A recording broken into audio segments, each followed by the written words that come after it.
Hi, pussies. Welcome back to Therapuss. Tonight, we have on the queen herself, Renee Rapp. Her sophomore album, Bite Me, is out now. It is incredible.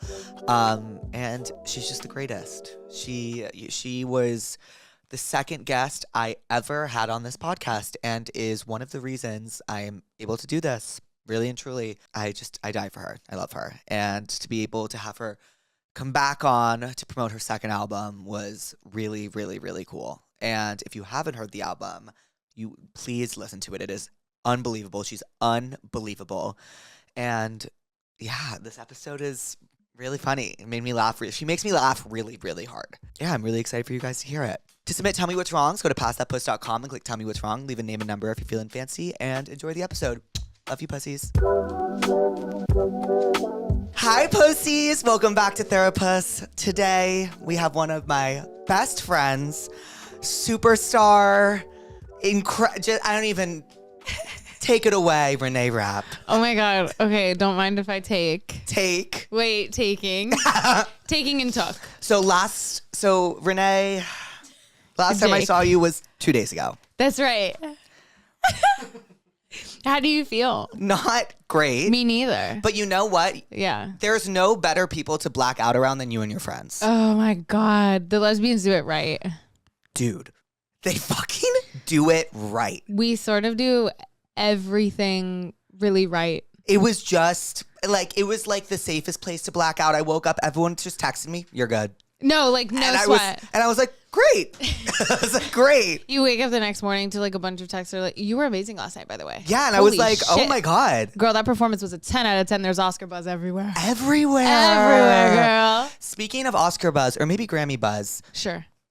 Your new album, Bite Me, comes out August 1st. Thanks, baby. I'm so excited. I just listened to it.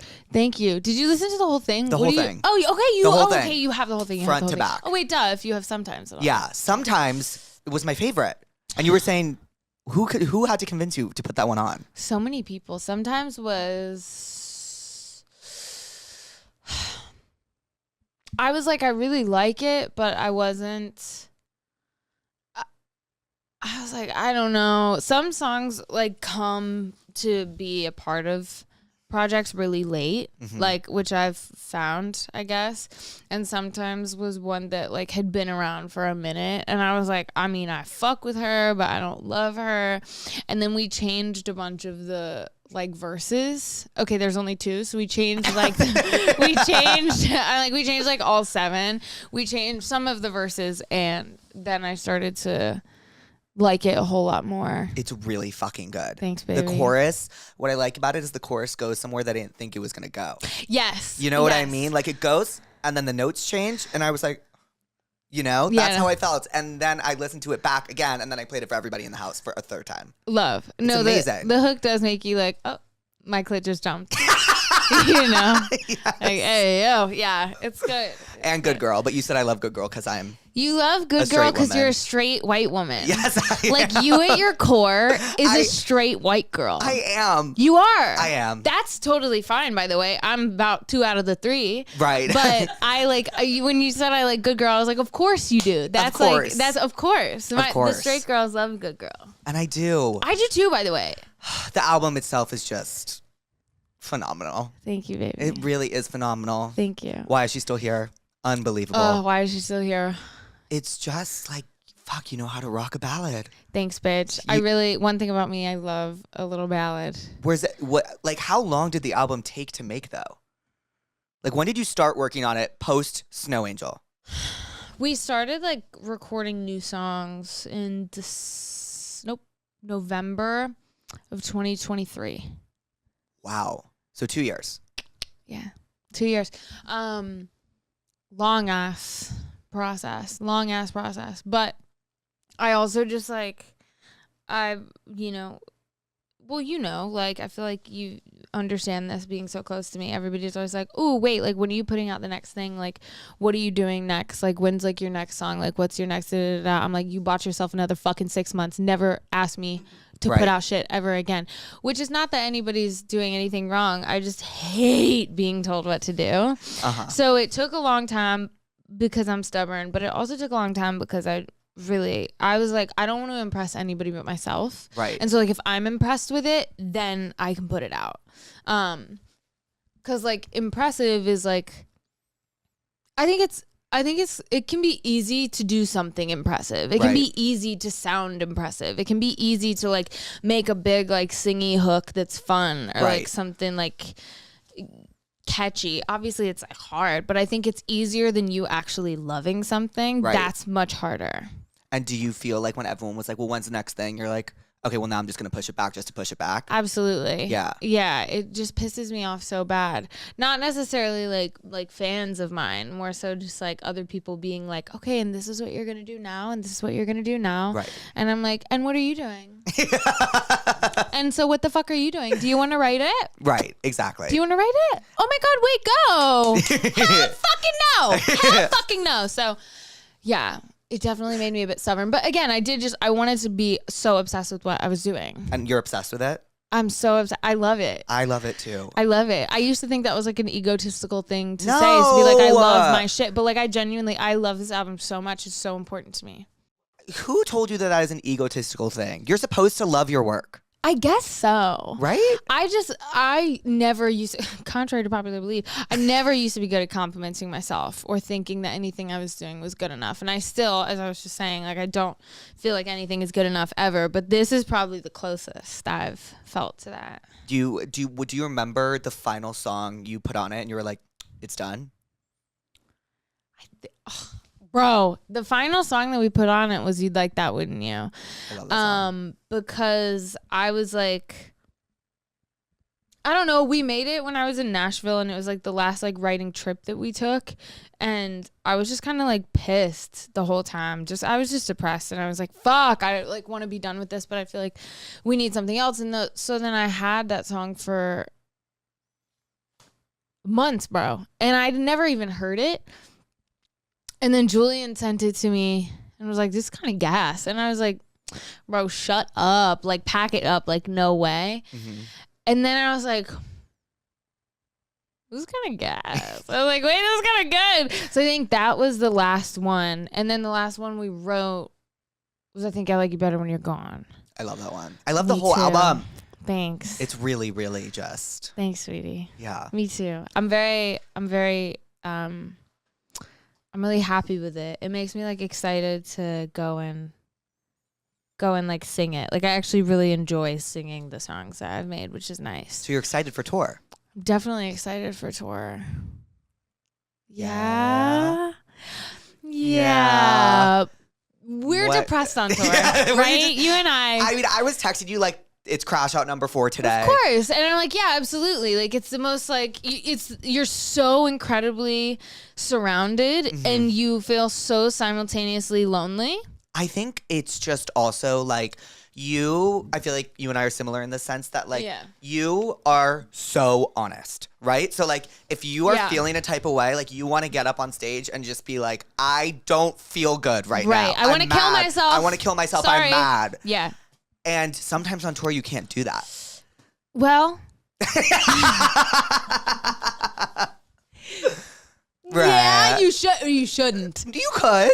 I might. I may have and I might again. But you know what? But yes, I think that's right, the issue. You're right. And it's like you want to make sure everybody's having fun and happy. And sometimes you feel the weight of everyone wanting to have fun. Yes. And you're like, oh my God, do I just kill myself? Yeah, you're like, maybe. Yeah. Probably even. But a wire. How long is the tour? Not that long. Not that long. But it's big. It's like it's fun. It's big. Yeah, it's not that long though. I think it's only a couple weeks. That's not that bad. My first tour. That was long. Bitch. That was long. I was on the road for what felt like ages. I was like, oh God. I was like, wait, where's Renee? They're like on tour. I was like, still? Yeah, you're like, wait, wasn't that like 5 years ago? You're like, isn't she 30? You were on tour. I was on tour. But you were on tour. Yeah, and are you even done? I'm done. Okay. I'm done. Woo! I need a break. Yeah. And I want to write and live my life. I also think touring is a talent. Like you have to have a lot of stamina, mental and physical, to go through tour, because I think like what you're saying, it's like you are absolutely allowed to like feel how you ever you want to fucking feel at every show, whilst also knowing that like people are be there. Okay, God bless me. People, no, okay, go off. People are gonna be there, and they want. This is maybe their first time seeing you, Right. right? So you want to give the best performance for a concert goer that you possibly can. It's people also like when you fuck up. Let me just say. So that's my point being is like people like when you bring some bullshit to the table. Right. Like the worst shows of mine somehow internally somehow always end up being someone's favorite, and somebody's like, "Oh my God, I absolutely love that show." I'm like, interesting. I was like really considering taking myself out with a rifle 2 minutes before. I'm so glad that you had fun, but genuinely, I am glad you had fun. I'm just like, how on God's green did you enjoy that? Right. But that's like, okay, take it. People like when you fuck up. People like when you're like... See, that's the opposites happen to me. I've left the stage and been like, that's bad. And somebody will DM me and be like, rough one. Yeah, but also like, I'm sure that people are doing that to me too. I just don't look. Right, okay. Hey, yo. Right. I just don't look at that shit. Because if I see it, then... Out of sight, out of mind. Yeah. Are there any songs that you're retiring from last tour that people are going to be like pissed off about? Oh my God, because you would. No, of course, of course. You would. I would and I will. Damn, man, I don't know. I feel like I always say "Too Well Is Done For," and then I bring it back. You hate that one. I hate that fucking Why? song. I love that song. It's so like, to me. It's just like, I don't know. It's so like, I'm like, Yeah. I don't know, but that was never my favorite. That was never my favorite song. The only fun part about it now is that people know how much I dislike it. Right, so you go like, this is the worst. I hate this song. Yeah, and then they're like, yeah, because they know what oh you're my gonna God, do. she fucking hates it. Well, this is my moment to shine. Right. And right you are. Right you are. But I don't know. I don't know. I don't know, man. Everybody's like, what's the set list for tour? Like, what are you thinking? I'm like, you think I fucking know? I don't fucking know. Have you started rehearsals? Absolutely not. Of course. And cheers to that. Eyes. Absolutely not. Absolutely. And when does tour start? September? Yeah, I think it's, oh, no, I know when it starts because it's my best friend's birthday, September 23rd. Okay. Yeah. Where? LA? Where does it start? Colorado. Great. I love Colorado. I love Colorado. Are you going to Seattle at all? Seattle was my favorite stop on tour. Whoa. I'm confused. Have you never seen me do that? Whoa. I do it a lot. That is intense. It's like let me take a beat. Uh-huh. Oh. But it is jarring, I'm sure, to the No, naked it's amazing. I wish I could do something like that. You have gorgeous eyes. Thank you, sweetie. So do you. Thank you. So do you. It's my favorite part about myself. Is it your eyes? Yeah. You do have really good eyes. Thank you so much. But you know what you have, dare I say even better? What? Brows. You have such a nice eyebrow. I used to take razors when I was a kid and shave the middle of my brow and break out. Of course, naturally, so did I. Uh-huh. But no, you have a really nice brow. It's like a honey blonde. Thank you. Loving it. Thank you. Yeah, loving it. What is Toa's favorite on the album? Toa's favorite? Okay. I don't know. No, it's probably At Least I'm Hot. Yeah. I love that one. Given her star moment. I don't know. Toa's favorite is Why Is She Still Here? Yeah. I love that one. Yeah. Yeah, no. Yeah. I mean, speaking of that song, how did you perform Sunday?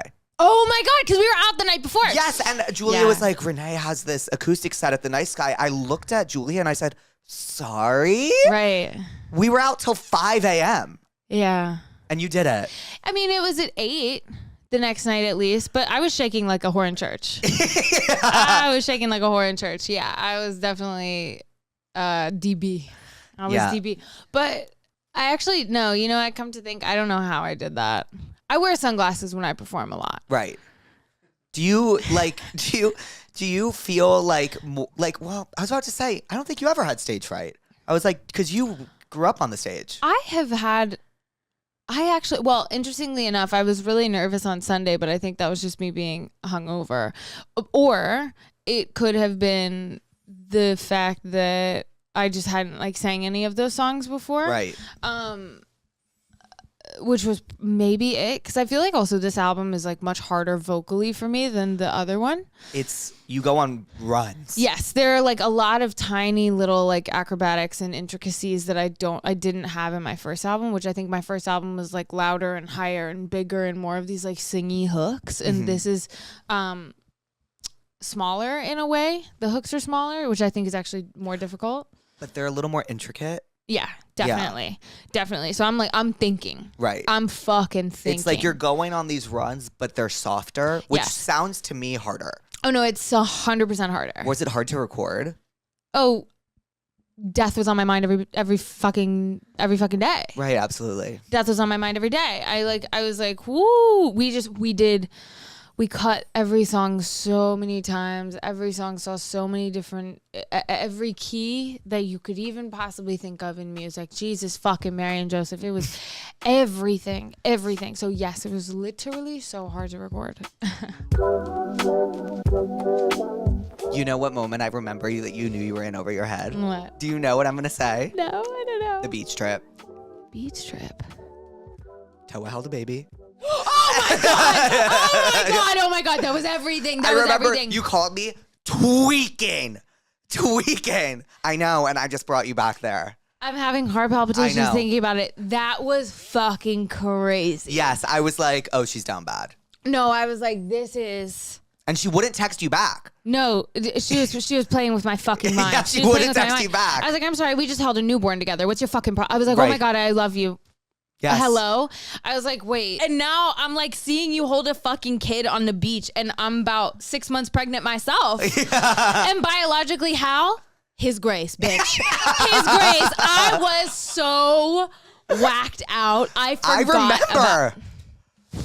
I know, and I'm really happy I could just bring you back to that feeling. Oh my god. Leave it to a baby. Right? Woo! Leave it to a baby. I remember the photo too. I'm lightheaded. I'm thinking of the photo. Yeah. I was like, wait, we look so good with a kid together. Are you trying to make one? Yes. Let's try harder, but we're almost there. We're almost there. Almost there. Yeah. Whoa. I was whacked the fuck out. Oh, I was and then it just, all I remember is I called you and you were like, yeah, we're together. Yeah. I was like, no. So we gave in. Yeah. We gave in. We gave it because I was so anxious. You were so anxious. You were so much. Okay, you're gonna laugh at me. I think you are so much less anxious now than you were a year and a half ago. Oh no, I will not laugh at you. I could not fucking agree more. You were so not. I mean, like I was so anxious as well too. But like, you were so much less anxious than you were. I hated being alive. Genuinely, genuinely hated being alive. Like every single day, I was like, damn. I don't really think I like this at all, which is so sad, and like genuinely so scary, and like especially for you and I like I think we do a really good job, the two of us, of making everything like hee and laughing it off, and that's how we deal. Of course, because what else are we gonna do? Right. Like just sit and stare at a wall? Probably we might, but yeah, like there was, oh my god, it was like really, like I was white knuckling. Every fucking day, second, hour, everything. I was like, yo, there was actually, you're going to laugh because of course I'm making kind of a joke out of this. There was a line in Mr. Robot last night that I looked at Toa and I was like, that is so accurate. It was like, it's something that the drug dealer says to Elliot, where he's like, you have no idea what it's like to hate someone until you hate yourself so much. Oh yeah, I remember that and line. I was like, yeah, like there's nothing, like no matter what kind of conflict or anything you get into with anybody, hating yourself and hating being alive is the pinnacle of hatred and sadness. I was so insanely down bad, and it's not to say that like I'm not like, you know, still anxious and like such a tweaker now, because I definitely am, but like I definitely am so much happier. Yeah, there's no hate like hating yourself, just period. There's no hate like hating yourself. That's the most deeply rooted kind of bitch. But yeah, how did you feel yourself like get out of it? Like, what did you do to take yourself out of that? I mostly just started realizing that like, well, okay, first shift was like I started enjoying my personal life more than I more than I enjoyed my work life. I started being like, wait, I have amazing friends who love me and make me happy. I started being like, wait, I can take a vacation. No way. Right. Oh, that's amazing. I started having a partner who didn't take advantage of me, wanted me to win, loved being around me, loved supporting me for no benefit of her own, and also isn't like secretly keeping me from my personal life and all of my friends, and also who isn't like preying on my downfall. Wow. Right. That makes a fucking massive difference. Right. And then also I just started being like, damn, no one is ever going to look out for me the way I'm going to look out for myself. So why am I listening to so many people that will never value my life as I value my own? Right. And I stopped listening. Like, I stopped listening. Like everybody's like, you used to take everybody's input like so heavily, and then you're like, wait, stop. Yeah, I was just like, I don't want to impress you. I want to impress myself. Also, like, you know, it's no matter, like, you are, I think it's very easy, especially in like entertainment, to feel like everyone else kind of has control over your life. Right. Like, I didn't feel like I had any control over my life, even though I think I was probably acting like it. I'd be like, damn, I'm so sad. I don't want to do this. Or, oh my God, I'm so burnt out and I'm so tired. I don't want to do this. And somebody would be like, oh my God, well, like, just like say no. And I'd be like, no, I don't want to say no. Right. Like, obviously I want to work. But truth be told, I did want to say no. I just felt like I couldn't, and I had to do everything.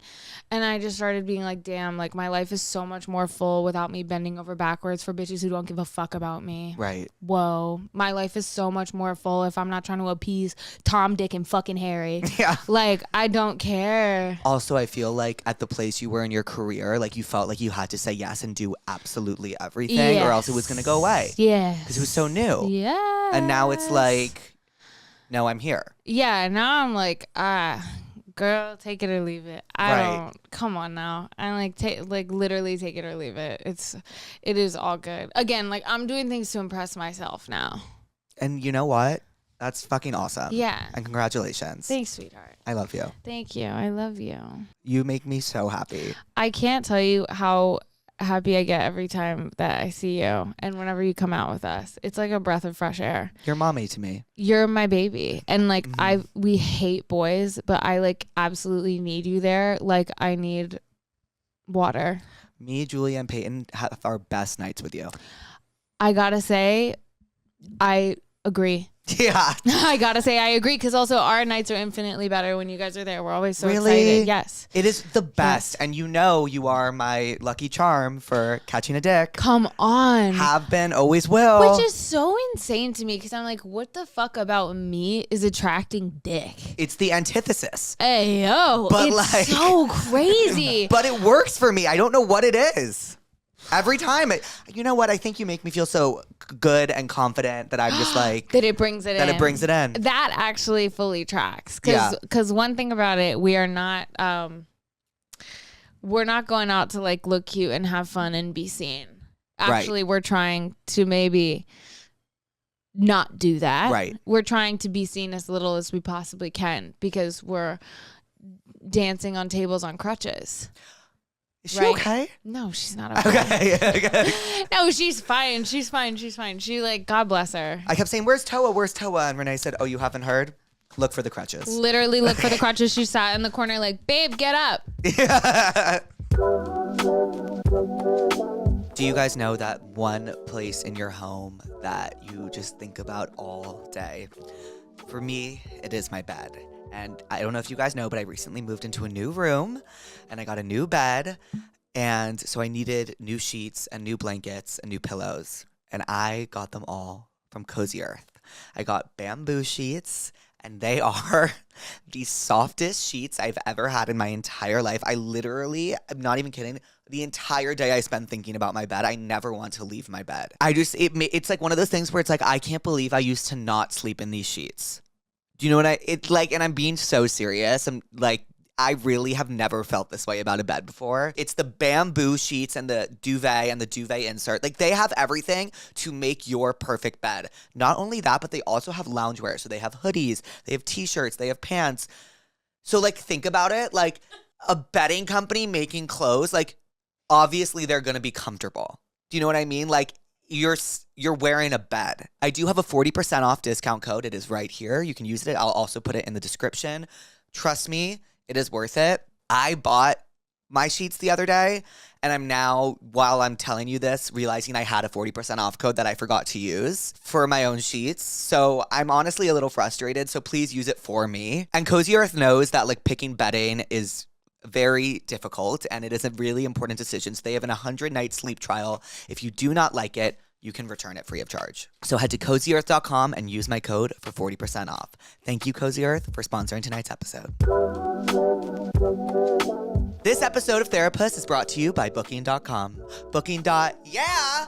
We are approaching Labor Day weekend, which means last-minute vacations are about to happen. And if you are dealing with a big group, you know that everybody has different needs for where they want to stay. Lucky for you, Booking.com makes that easy. You can put in exactly what everybody wants, and you can find the perfect room or vacation rental or wherever it is you need to stay. Like, when I was on, I always tell the story, but when I was on tour, we would come to a city, we wouldn't know where we're staying, and it was a big group, and we would all have, like, some would want walk-in, someone would want a tub, someone want, you know what I mean? And Matt would have to put it all in morning of because he would forget to book it, but we would never worry because Booking.com would immediately show us something that was perfect for everyone. You can also rent cars on it. Like, you can really round out your vacation, and it just makes going on vacation so easy. When going on vacation can become so daunting, everybody's idea of vacation is different. So when you're able to put everyone's needs into one thing and everybody can get what they want, going on vacation becomes easier. Find exactly what you're booking for on Booking.com. Yeah! You know what? Can I be so honest? So many people have been asking me about it. About Buddy? Yeah. So many people have been asking me about it. And you're like, I just don't know or care. I'm like, what? On God's green earth. I'm like, who? That's one of my favorite moments of you of all time. Yeah, it was jarring for me to see those interviews back because I was there's really nothing like a movie press cycle. There's nothing like a movie press cycle. It's kind of crazy. I gotta be honest. Like, you sit in one room for like 8 hours and like the lights are so bright and you're just kind of sat there, and you've also just been doing like so much. And it's not that I would have said anything differently had I had a break. However, it's just like, you know, it's like looking at someone who is like, this is my 18th interview of the day, and you've asked me something that I actually have a lot to say about, and now you're going to hear it, and I'm really not sorry about it. Good for you. Literally at all. I got to be honest. I just, if you're a man and you're going to say some bullshit, please expect me to come back with fast fucking fists. Right? Please expect to get your shit rocked. Mm-hmm. I don't understand it. I'm like, if you wanted to go and fuck with little Bo Peep, go and do it. But like, that's not me. Right. That's not me. Never has been. No, so why? I'm like, you should have picked somebody else. Right. Pick somebody else to pick on. I beg you. There's plenty of bitches. Pick somebody else to pick on. It's not me. And it's not me. Are you ready for me to ask you what I know is your favorite question? Oh my God, please. What are you therapist about? Oh my fucking God. What am I therapist about? Fucking motherfucking bullshit. I know it's something. Fucking bullshit. I know it's something. No, I've actually been really happy recently. Let's go. No, of course not, bitch.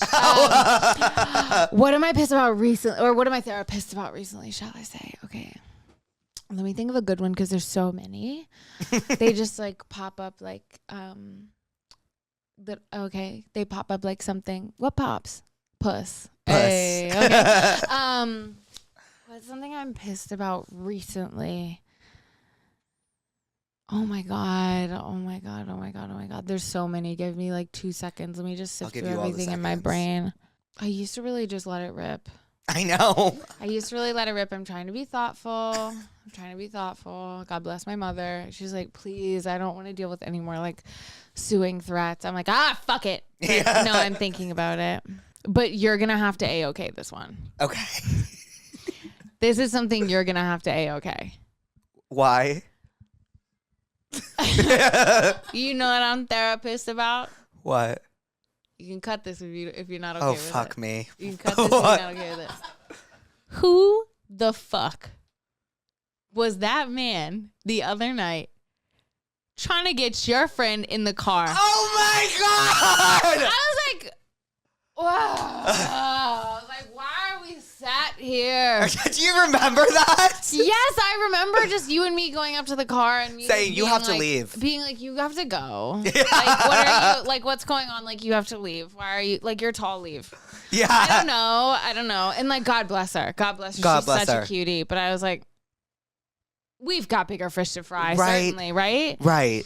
That was Therapuss, but that was funny. That was funny. That was so funny because you walking up to the car, like literally all like 5 feet of you, like this. Shuffle. And then you're like, window down. Window down. Window down. Hi. What's going on? And I was creasing, bro. I'm creasing. And you're like, you have to leave. You have to leave. Like, I'm done. Like, I'm done. You have to leave. You have to leave. I'm done. I was like, that's my baby. She's iconic. No, I was like, that is so fucking good. That's so fucking good. I did do that. Yeah.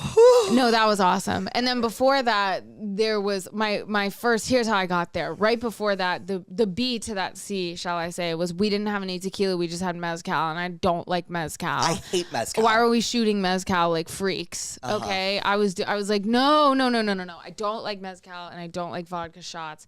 And so that was my B. And then my A was when we were out. And there was this lady who was, I'm sure, probably really drunk, whatever, you know.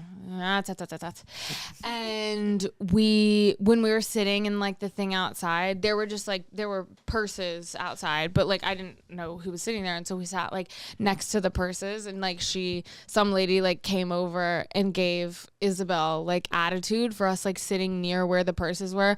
I was like, bitch, no one wants your fucking little like fucking Louis Vuitton bag. Get the fuck out of here. I was like, nobody's coming to jack your shit. Madam Capri, get the fuck out of here. That pissed me off. So that was my A to B to C.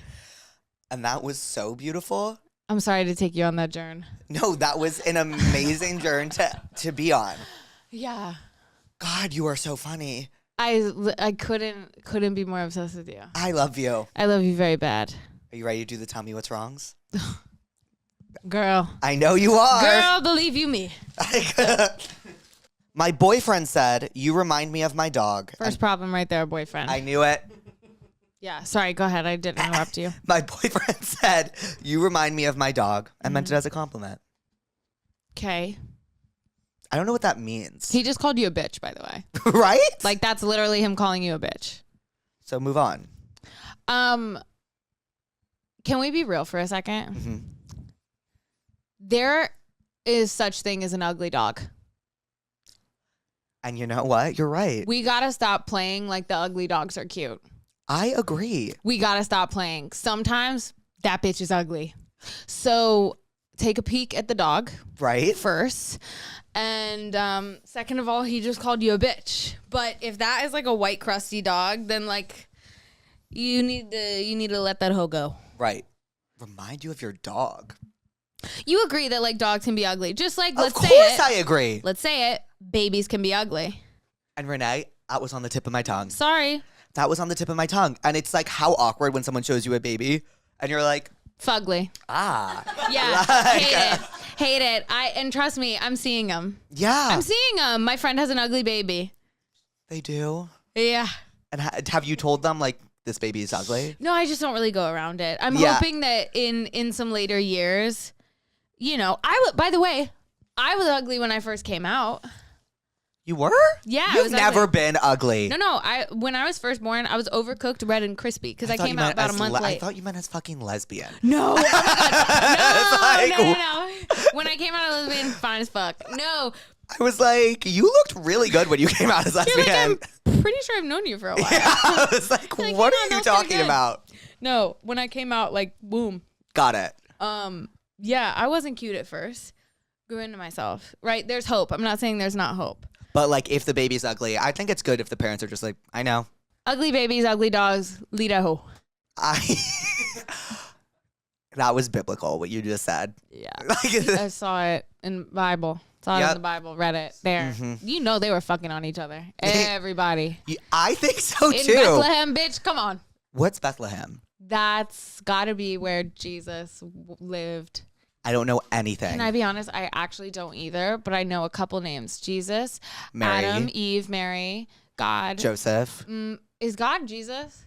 Okay. Can we settle this once and for all? Can we fucking settle this once and for all? Is God Jesus? Somebody tell me yes or no. No, so basically, I don't know who God is. I thought Moses and Jesus were the same people. They are not. Moses is a different person. saint. I don't know who it is. All I know is that Jesus. I don't know who God is. The three blind mice are at Christmas, the three blind mice, but they're not three blind mice. It's like three. They bring myrrh and Moses and Frank. Wise men. Wise men. Right, not the three blind mice. Yeah, I was like, wait. I was like, where there's kind of three blind mice somewhere. So God. Is God Jesus' dad? Biological, by the way? Well, no, Right. because God and Mary never did the deed. It was immaculate conception. I'm so over that. I'm so over that. The only immaculate conception you can have is if you're gay. Agreed. Okay, so God's not Jesus. I don't think so. And did they have an ugly baby? I've never seen Jesus as a baby, Me neither. but I know that the baby doll that they have at all the like Christian parties are Oh cute. my God, like mangers. Yes. They have, my dad actually has a manger. Really? I think my dad's Catholic. What? Now, what's the difference there? Whew. Isn't it like American Eagle versus like Abercrombie? Kind of the same thing, huh? You are so smart. It's Dare crazy. I say? It's gotta be. It's crazy. But it's not Aeropostale American Apparel. Do you know what I'm saying? It's much closer to Abercrombie American They're Eagle. like close. Yes, I think Okay. they're scissoring even. I agree. Yeah. I don't even remember the question we just answered. Neither do I. My sister's boyfriend talks in a baby voice around us, Sure. and I want to throw myself into traffic every time. Oh, okay. Just let them be. I think that everyone in a relationship kind of does that. I think we act like it doesn't happen, but it does. It happens. Right? I'm asking. Like, I've never been in a relationship, in case anyone was wondering. You're avoiding I know. You're avoiding harm. That's okay. I know. You're avoiding harm. You don't need to be until you like really like find a good person to be in a relationship with. Because let me tell you, bitch, I did some test runs. Not worth it. Right? Woo! Not worth it. Right. Yeah. What was the question? I don't know. Something about a baby voice? Oh, I guess if it's a guy and he's doing it, pack that shit up. Right, but if it's a girl, it's fine. If it's a girl, it's kind of okay. That's always what I say at my shows. That's usually just kind of like Bible for everything. That's always what I say at my shows. Yeah. My best friend's girlfriend winked at me, and I haven't stopped thinking about it for 3 weeks. Is the question like, should I fuck on her or no? Yeah, I think. Okay. What do you think? Like, how close is the best friend? What, my best friend's girlfriend? Hang on, this is like doing the alphabet backwards. My best friend's girlfriend. Winked at me. I think they're saying, like, my best friend's girlfriend is, like, flirting with me, and I want to know. Side note, do you know that I can do the alphabet backwards? Right now. ZYXWVUT SRQPONM LKJIHGFEDCBA. So my best friend's girlfriend winked at me. How did you do that? Science. Believe science. How did you... When did you learn that? Just like believing science and like COVID. I was like, wait, you have to believe scientists. You really do. You And no one does anymore. No one believes science except for me. And thank God for that. Yeah. My best friend's girlfriend is Jesus. Yeah, it's probably Jesus.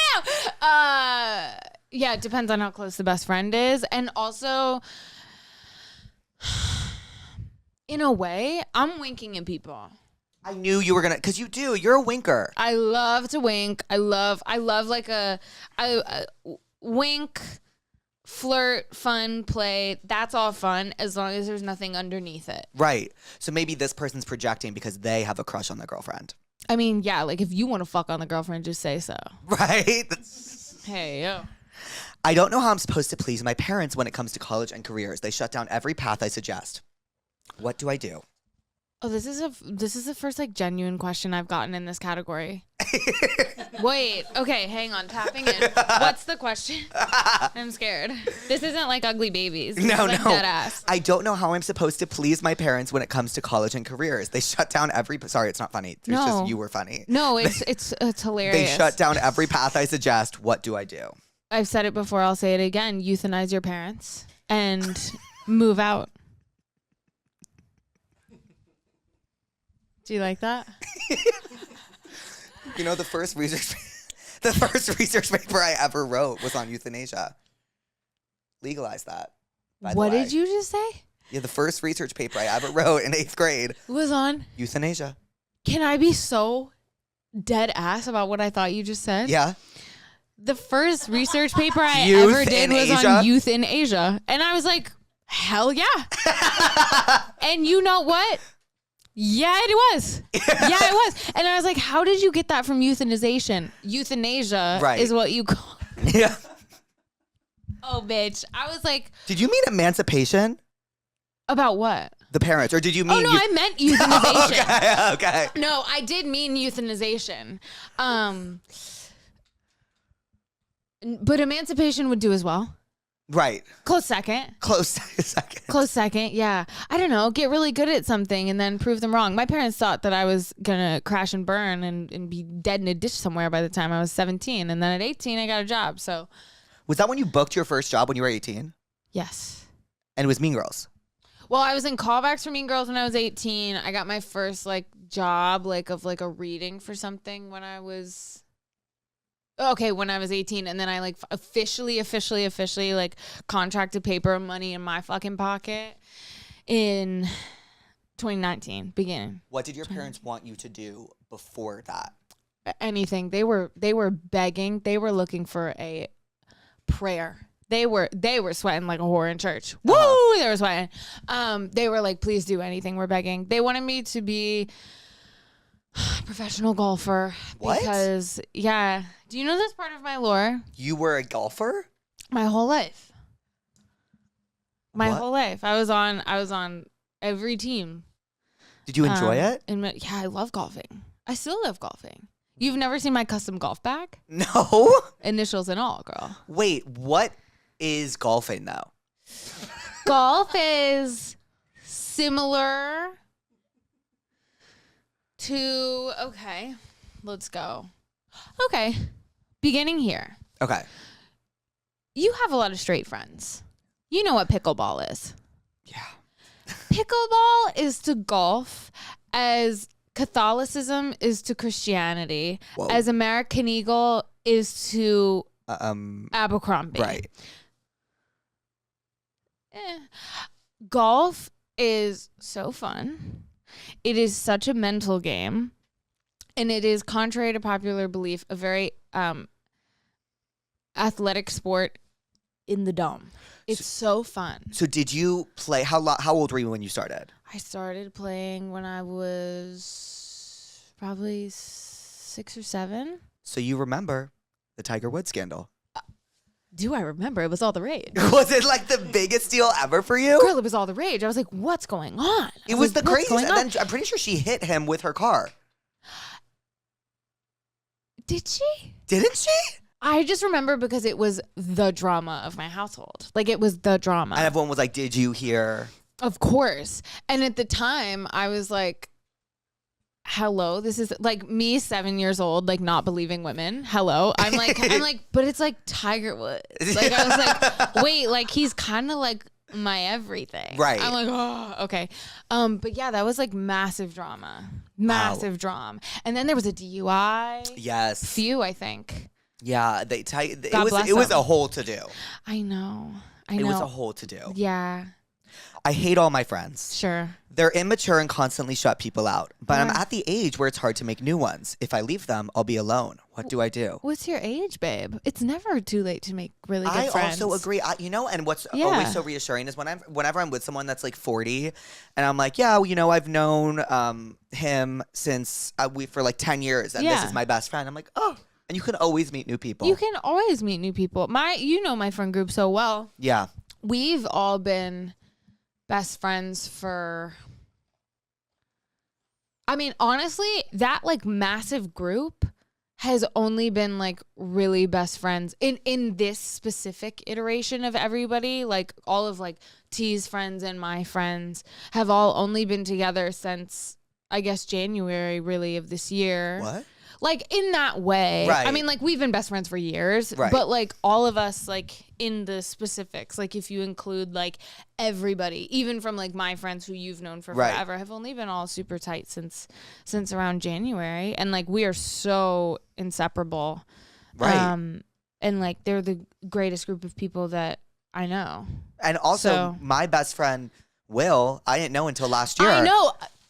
Do you know what I remember? What? Oh, you're so cute. You're so cute. Because you were like, I have a gay friend. And I was like, woo! I was like, shit. I was like, oh, I'm so fucking glad. Yes, I remember when you guys met because I was so excited. I was like, you need more gay people in your life. And I love your straights. You know, I ride for your straights down. But I was like, you need more gays in your life. And like, like queer gays, not just people who are like there's a difference, you know? There is a major difference. Yeah, of course. You and Will just met each other like a year ago. And we're best friends. Vacation together. He's so sweet. He's the greatest. He's a good one. He's a good one. He's a good one. And he makes gay country music. Excuse me? Yes. I have to play it for you. It's amazing. Louise, you just heard it, right? Yeah, it's amazing. Wait, get out. He makes gay country music.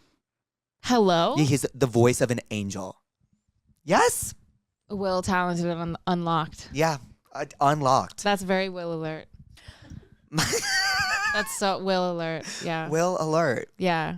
My ex-situationship and I have a very hard time staying away from each other. Oh my fucking God, that's so tired. Sorry. That was like that was a tick. Sorry, that was a tick. That was a tick. I shouldn't have said that. We're so bad for one another, but I think that's why we still hook up. Help me. How do I grow up? Stand up and grow up. No, I'm sorry. I know that it's much more difficult than that. You take this one first. I don't have anything nice to say. I mean, the only situationship I've ever had was a guy I hooked up with twice over the course of 6 months, and I'm still down bad over him. So I have nothing to add for that. Godspeed to you. I hear you, but like, you're kind of that girl. So why? Love you. I just like, my mom was always like, dude, like, you're the shit. Like, you're that bitch. Like, if somebody doesn't want to be around you, then like, okay, they're lost. And like, they can be the shit to somebody else. But like, clearly that person's not the shit to you. Right. I hear you. Yeah. I hear you. But please know that from my perspective, I can't even understand it No, I know. And that makes me feel better. We literally only hooked up twice 5 years ago. 5 years ago. Yeah. Love. Can you show me a picture of this person? Because there's no way. I don't even have one. Jake, there's no way he's good looking. He's not. Okay. He is to me. Talking about dicks never makes me feel good. I'm sorry. I didn't have anything to say because it always just makes me question. I'm like, and I did do it. Good though. Good. Right. Good. You needed that. Well, Renee. Yeah. What did we learn today? Well, we certainly didn't learn who God and Jesus are. Still not sure if they're the same person. Can't tell if they're related. We learned that you're excited for tour. Yeah. We learned that you are excited. We learned I'm excited for tour. I think we learned that like we probably shouldn't go on like 4-day benders again. Yeah. It's getting to the point where I'm like, whoa. Yeah, but like let's go out next weekend you're gone. Oh, Oh, I'm gone. But then I'm home. When you're back, I'm home the following give me a weekend. ring. Actually, party on Saturday. I'm home the following weekend. Yep. Genuinely, dead ass. I will be here. Okay, done. What did you learn? That I think you're going to be in my life forever. And I really love you so much. I love you so bad. You'll be in my life forever, whether you like it or not. Yeah, I'll chain you to something before you try and go somewhere. And you are everything to me, and I love you. And Love I'm you, so proud sweetie. of you. Love you. Want to give a little hi, pussies? Hey, puss. Wait, did you say to say bye? Say bye, pussies.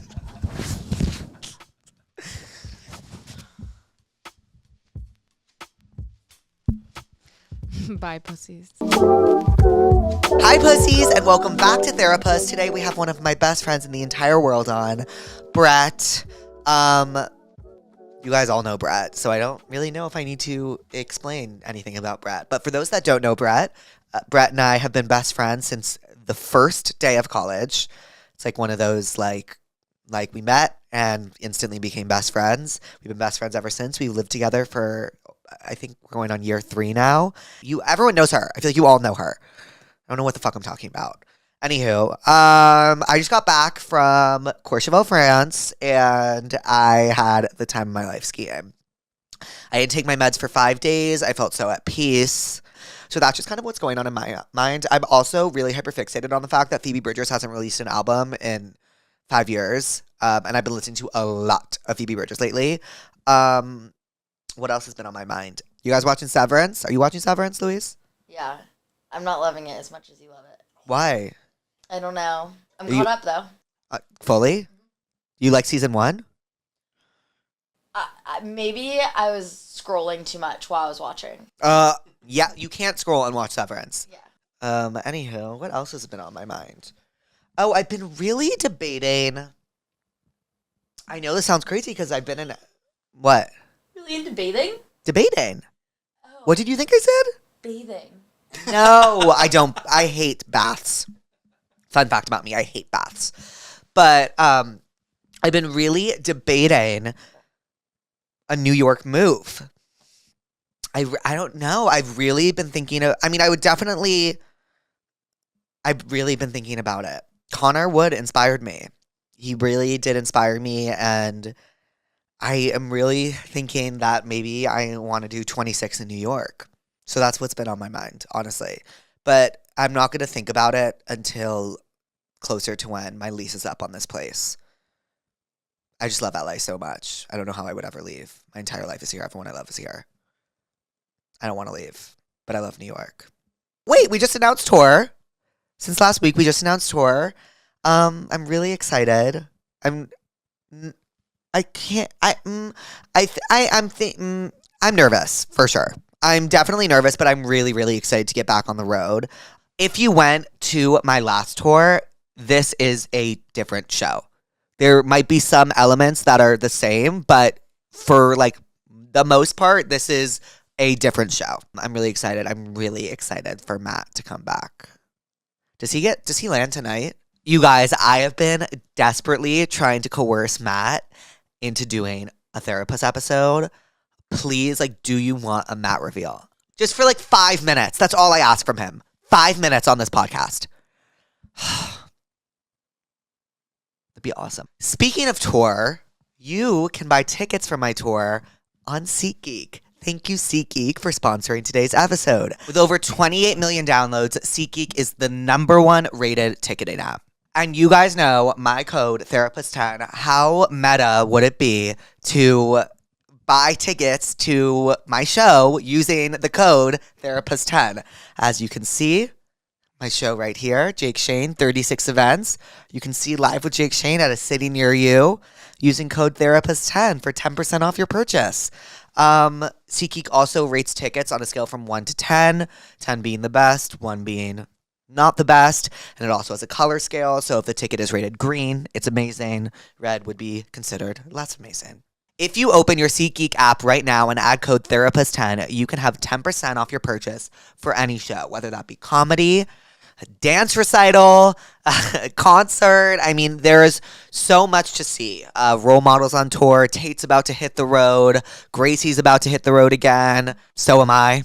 So what are you waiting for? Download SeatGeek now and use code Therapuss10 for 10% off your purchase. Thank you, SeatGeek, again for sponsoring today's episode. Hi, pussies, and welcome back to Therapuss. Today, we have one of my very, very best friends. You all know her. You all love her. Queen of dessert bowls, marathons, and Christmas cookies. Please welcome Brett. Yay! Hey, B. Hey, I'm so happy to be back. I'm so happy to have you back. I haven't even seen this new set in person, which is kind of crazy. You live here. I know, but I haven't been back here. I walked into the green room too, and I was like, wait, this is like a real place now. I know. It's crazy. It's crazy that I had people here in that space last year. It was so scary. The random treadmill. The treadmill was one thing. And then what else did we have? We had a million suitcases. It was like, I don't know what happened. I think it was when I lost my luggage and a bunch of brands sent me suitcases. We have so many suitcases. Now there's all in the garage. There's a wall of suitcases. Granted, we use every single one of them. Yeah. We're very grateful for our suitcases. We use every single one of them. There's just a lot. Yeah. It's too much. I don't know where half the shit that was in here went, to be honest. Where did half the shit in here go? I don't know if they're gonna know. There there was that random Louis Vuitton bag. Yeah, that's mine. That's yours? Where did that go? That's in the garage now. Okay, got it. I don't know why we didn't use the garage for storage to begin with. I know. The packages of it all has been a game changer. I look back at how we lived in Orlando and I seriously wonder how we got out of bed. Same. It genuinely made me so angry. You guys you couldn't see the floor. No. The PR pile went to the ceiling. It was just it was bad. But look, we're organized now. We are organized now. Well, we try to be. We try to be. Yeah. Much more than before. Yeah. It's hard. We need much more than last year. Much more. Much more. But my personal room, I was just saying yesterday, it's always dirty now. My room's a shit show. Because my room is too small for all the shit I have. It is. It's overflowing with things. It is. My room, I think, is also... No, I feel like your room low-key's clean. There's just not storage space. Yeah. That's what Manny was telling me. She's like, you don't have storage space. Yeah. So I have a million and one things just piling up. Because I'm a collector. Mm-hmm. I'm a collector. But you don't want to throw anything away. I don't want to throw anything away. I collect everything. You're this has meaning. Because everything does have meaning. I can't say goodbye to things. I don't know what it is or why, but I'm sure there's a very you literally have the same desk since sophomore year of college. I need to get a new desk. The desk is falling apart. The desk is you open it and it falls off and you have to push it back in. And it's why don't I fix that? I don't know. But that doesn't have meaning to me. That's just pure laziness. Oh, okay. But a lot of stuff there's I just attach meaning to everything. Yeah. I get it. I'm kind of the same. Do you keep a lot of things? Yeah. I mean, have you seen my room? Yeah, but everything in your room feels necessary, I will say. No, I don't know if that's true. But it's just, I have a hard time throwing things out, but I'm trying to get better at it. Mm. You know? You just finished the New York Marathon. Yes. A month ago. It was great. You want to talk about it? I do, honestly. It was a great day. It looked amazing. It was overall an amazing weekend. First of all, the weather was amazing, which we all know was my downfall in Boston. The heat is too much. The heat was too much. And it was definitely really a hard course, but it was so the energy was insane. There were so many people cheering. It was so cute. I wish I was there. I know. I really wish I was there. And I missed it by one day. But you were tapped in. You were texting Max. You were texting Did he tell you? Yeah. Yeah, I was really tapped in. He was Jake's been texting me. He's wanting to know. I was oh. Manny, were you there for that? I was on tour with you, yeah. Do you remember how we were checking it every 5 seconds? Oh, it's sweet. We woke up and started checking it. Yeah. And so that was really cool. All the support. And then you were the second most tracked? I was the second most tracked runner. Which is crazy. Crazy. I'm still not over that, I don't think. Yeah, that was super fucking cool. Next to Casey Neistat, and you were above Vinny from Jersey Shore. That's cool. I was above other celebrities. Whatever. But yeah, that was super cool. So it was overall an amazing. I definitely want to do it again someday. And the next one you're going to do is Chicago. Chicago. And that is? October 10th. Next year. Next year. Yeah. Great. Yeah. So we'll all be there for that. Because now I have enough. Well, you guys did all say that you were coming for New York. Okay, listen. No, but the tour was more important. I will say. I don't care. I will but it's say like it was something will come up for Chicago. No. and you won't I be promise. there. But now that I know how touring works, I didn't know how touring worked. I thought I couldn't say no to dates. Right. I thought like everything was booked out and I couldn't say no to dates.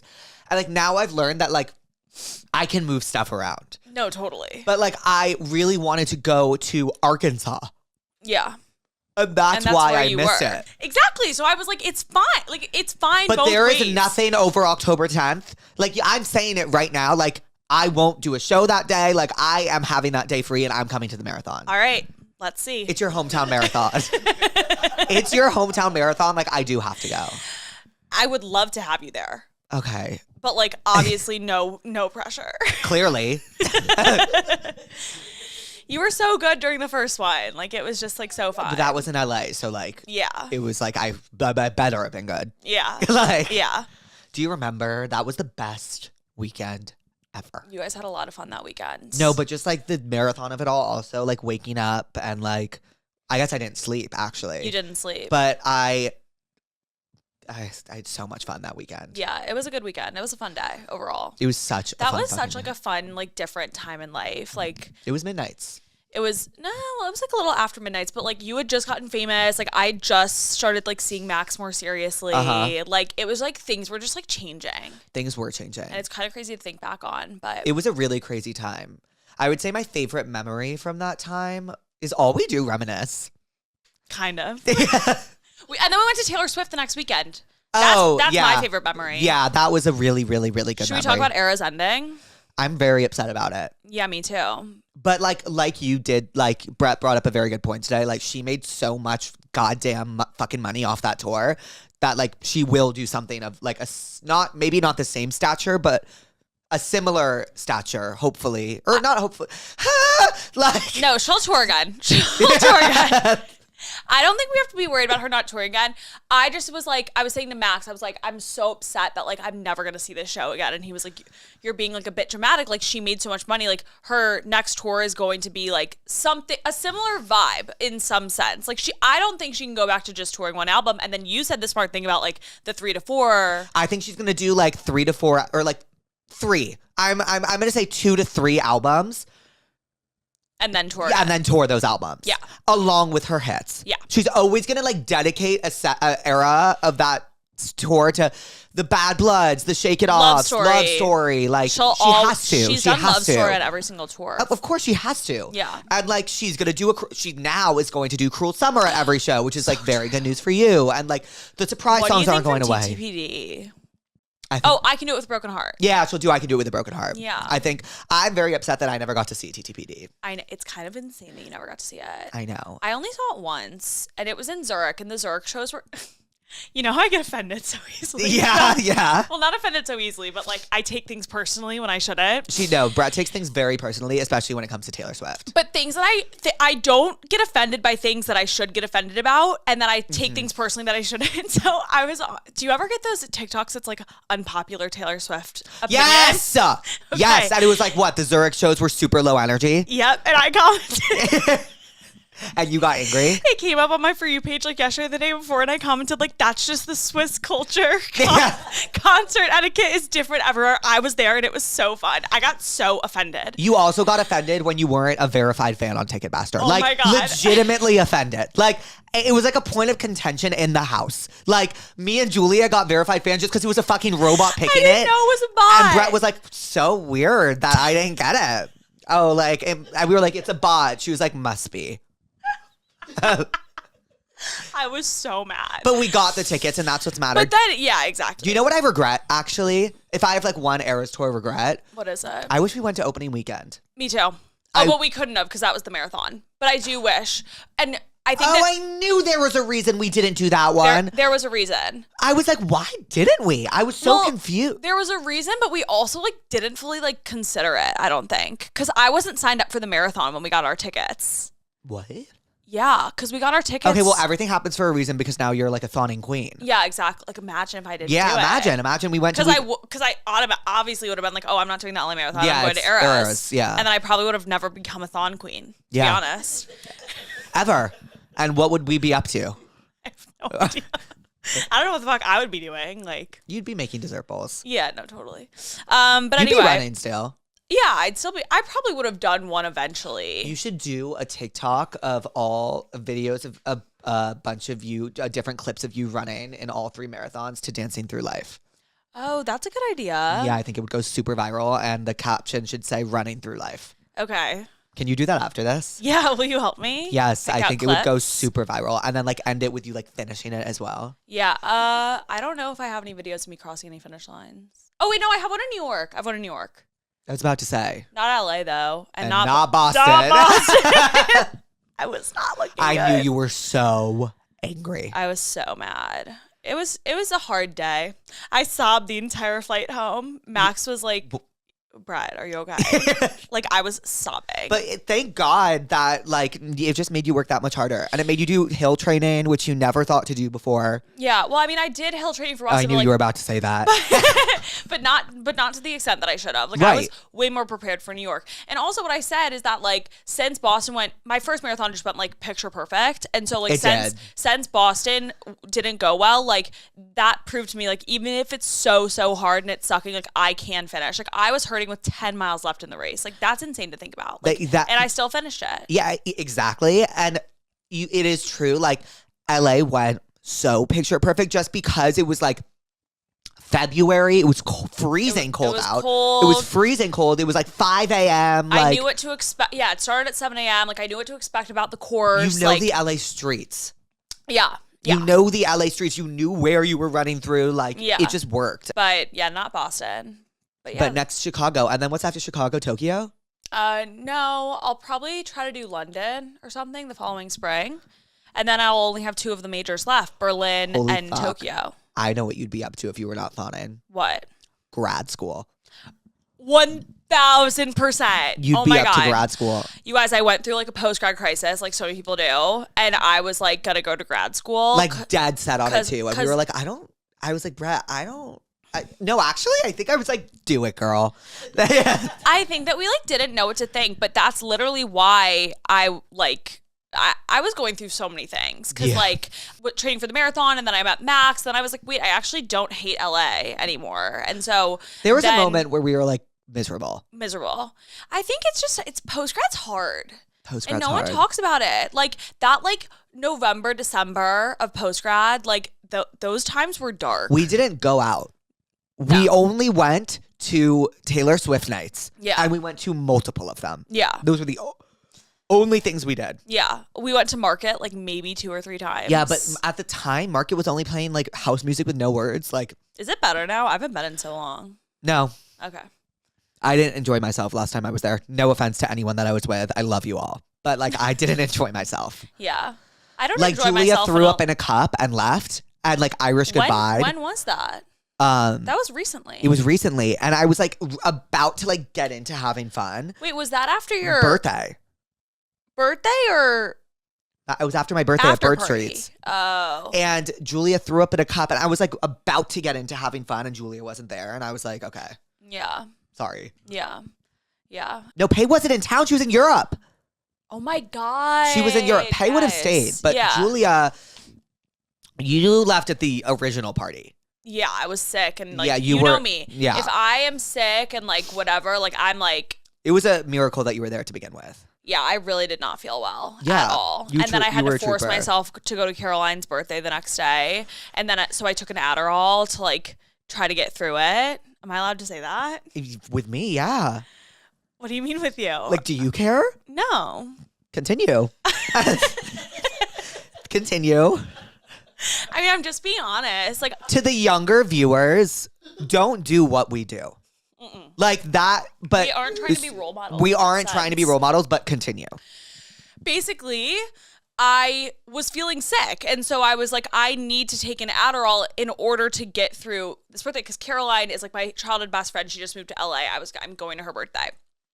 But then I had like 2 Aperol spritzes, like, you know, like I'm like trying to get through it. And then I just started feeling like so sick after like literally an hour at Bungalow. And so then I came home, but then like I proceeded to have a panic attack because I had taken an Adderall, but I needed to sleep. Uh-huh. And so it was just this whole to do. Did you take something to sleep?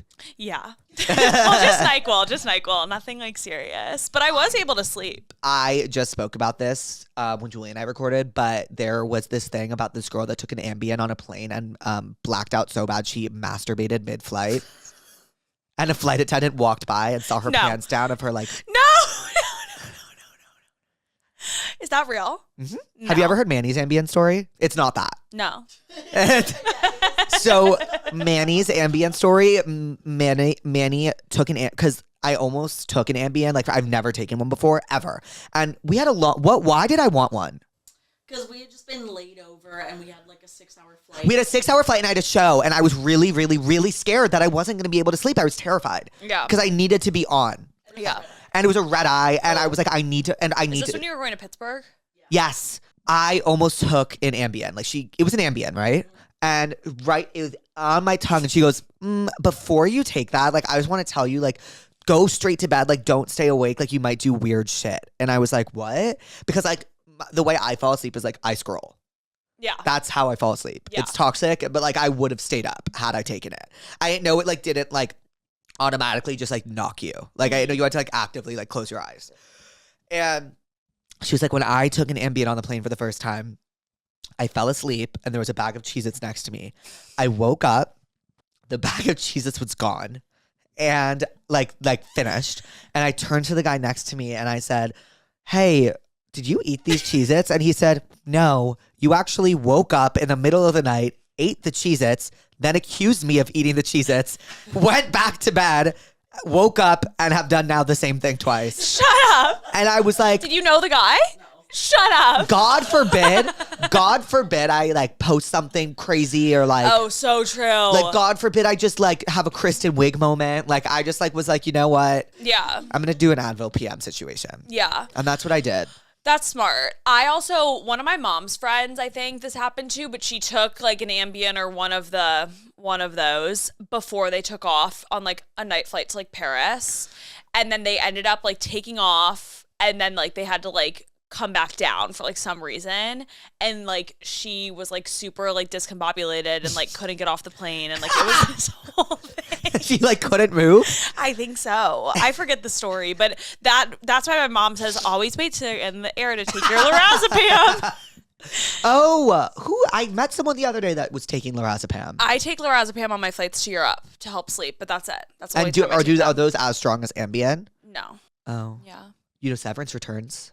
I'm so excited. Oh, you know what? I'm mad that you didn't finish Slow Horses because it seriously is so good and I wish we could talk about it. Okay, well, you know what I'm watching now that you would love? What? Lioness. Okay. With Zoe Saldana. Okay. And it's like giving like, it's like, I don't really know the premise. She works for like I think she works for the CIA. Oh. What's this yeah. on? It's on Paramount Plus. Max and I just started a disclaimer. Oh, you know who scored Disclaimer was Phineas. He did the music for that show. No way. Yes, how cool. Good for him. Apparently there's like, I don't want to spoil anything. I don't even know the spoiler. But apparently there's some like massive twist. I've heard that. I just like, I was having a hard time following it. We're only one episode in and I'm confused. Right? But I want to watch it because since we finished Slow Horses, like Max, I need a show. And the last season of Slow Horses was good, right? It was amazing. Do you ever let people sit in that chair or no? Always. Oh, really? Is this your good side? No, I don't care. I'm just wondering. I always give people like when I have like a guest come in. Yeah. I always let them like, do you, which side do you want? Oh. I always ask. I don't know if I've seen you on that. So like side in yet this Leve's season. episode, she sits in this chair, and I'm trying to think of like someone else that also sat in this chair. Oh, Larry, right? Larry sat in this chair. Oh yeah. These are so much more comfortable than the last round. Yeah. Beyond. This set is just, it's so evolved. I feel like. No, I really like it. I don't know. I guess this is like these are the last few weeks. You're like loving the Christmas cookies. Were they here last year? No. That's why I was like, I know we missed them one year. Yeah. But in year, Orlando, Mhm. I'll never forget. Like Brett's mom always sent us cookies in college. Always. Yeah. You always came home with cookies. Her chocolate chip cookies are like the famous ones. Yes. Yeah. But like I stand out. Like I really wait for the Christmas cookies to really like. She made this batch like especially for like Jake's excitement about The cookies. If there's one thing Mocho's gonna do, it's support me. Yeah. Like, I will never forget. Brett's mom is one of my favorite people in the entire world. I will never forget. After my Chicago show, there was a huge crowd of people. Like, I could honestly, vibe. Like, thank you guys. Thank you for that. Like, it made me feel really famous. But, I was trying to get in the car, and suddenly I see this woman pushing through people, and she goes, "It's Megan!" And I turn around, and I'm like, "Oh, Mocho!" I don't know why she said it's Megan. Instead of Mocho. But yeah, she somehow elbowed her way. Mocho is my everything. Yeah. She's great. Mocho is my everything, and she made these cookies for me. Yeah. And I'm really pleased because in Orlando, Yay. yay. Wait, you guys don't want some? No, one for each. Do you guys want to try them? Yeah, of course. Okay. I'll go get some. Okay. Thanks, Thank Queen. you. Ooh, mine's Galinda. Who's yours? Also Galinda. What do you mean? So do you want to describe the cookie? Yeah, so it's just like a shortbready. The sandwich cookie part is just like shortbready. And fun fact, there isn't sugar in the dough. What a fun fact, indeed. What a fun fact, indeed. I know. And so, but this is granulated sugar on top, but then the frosting is literally also just 3 ingredients. It's like heavy whipping cream, sugar, and vanilla, I think, and butter. I don't fucking know. But anyway, so they're crack, honestly. They're crack. They're seriously the best things in the entire world. I can eat 10 in one sitting. And I'm easily. so grateful that they're having their moment on TikTok. They're having a renaissance. It's crazy. They really are. I don't know if renaissance is the right word for that one. Well, but no, because they've never had a sans. Exactly. There was no sans. Basically, you guys, I posted these cookies every single Christmas since I started TikTok. So the past 2 Christmases, and then this year. Okay, you've been at this way longer than you give yourself credit for. No, I feel like I give myself credit. Yeah, but you just said the past 2 Christmases. I guess that's when you posted them. Brett's been at Brett's Bites since high school. 2017. 2017. And I feel like that's a common misconception, which is totally understandable because obviously I'm Jake's best friend. That people think you started after me? People think I started after Jake. I started after Brett. People think I started after Jake because he was blowing up, so then I'm gonna start Brett's Bites. No. I've had Brett's Bites since 2017. Yeah, she came into college and was like, I had Brett's Bites. Yeah, I miss bites. Yeah. It was a thing and in then college. we were and then during COVID, that's when you really started to take it seriously. Yes, I've been taking it seriously since then. Mm-hmm. Yeah. It inspired me to make mine. Thanks. Well, yeah, early past that post when he was just doing the reviews, we've talked about this before, but a lot of his followers were from my town of Lake Forest. Chicago's still my number 2 city. Which is cute. It's cute. Yeah. So, okay. Cheers. Eyes. I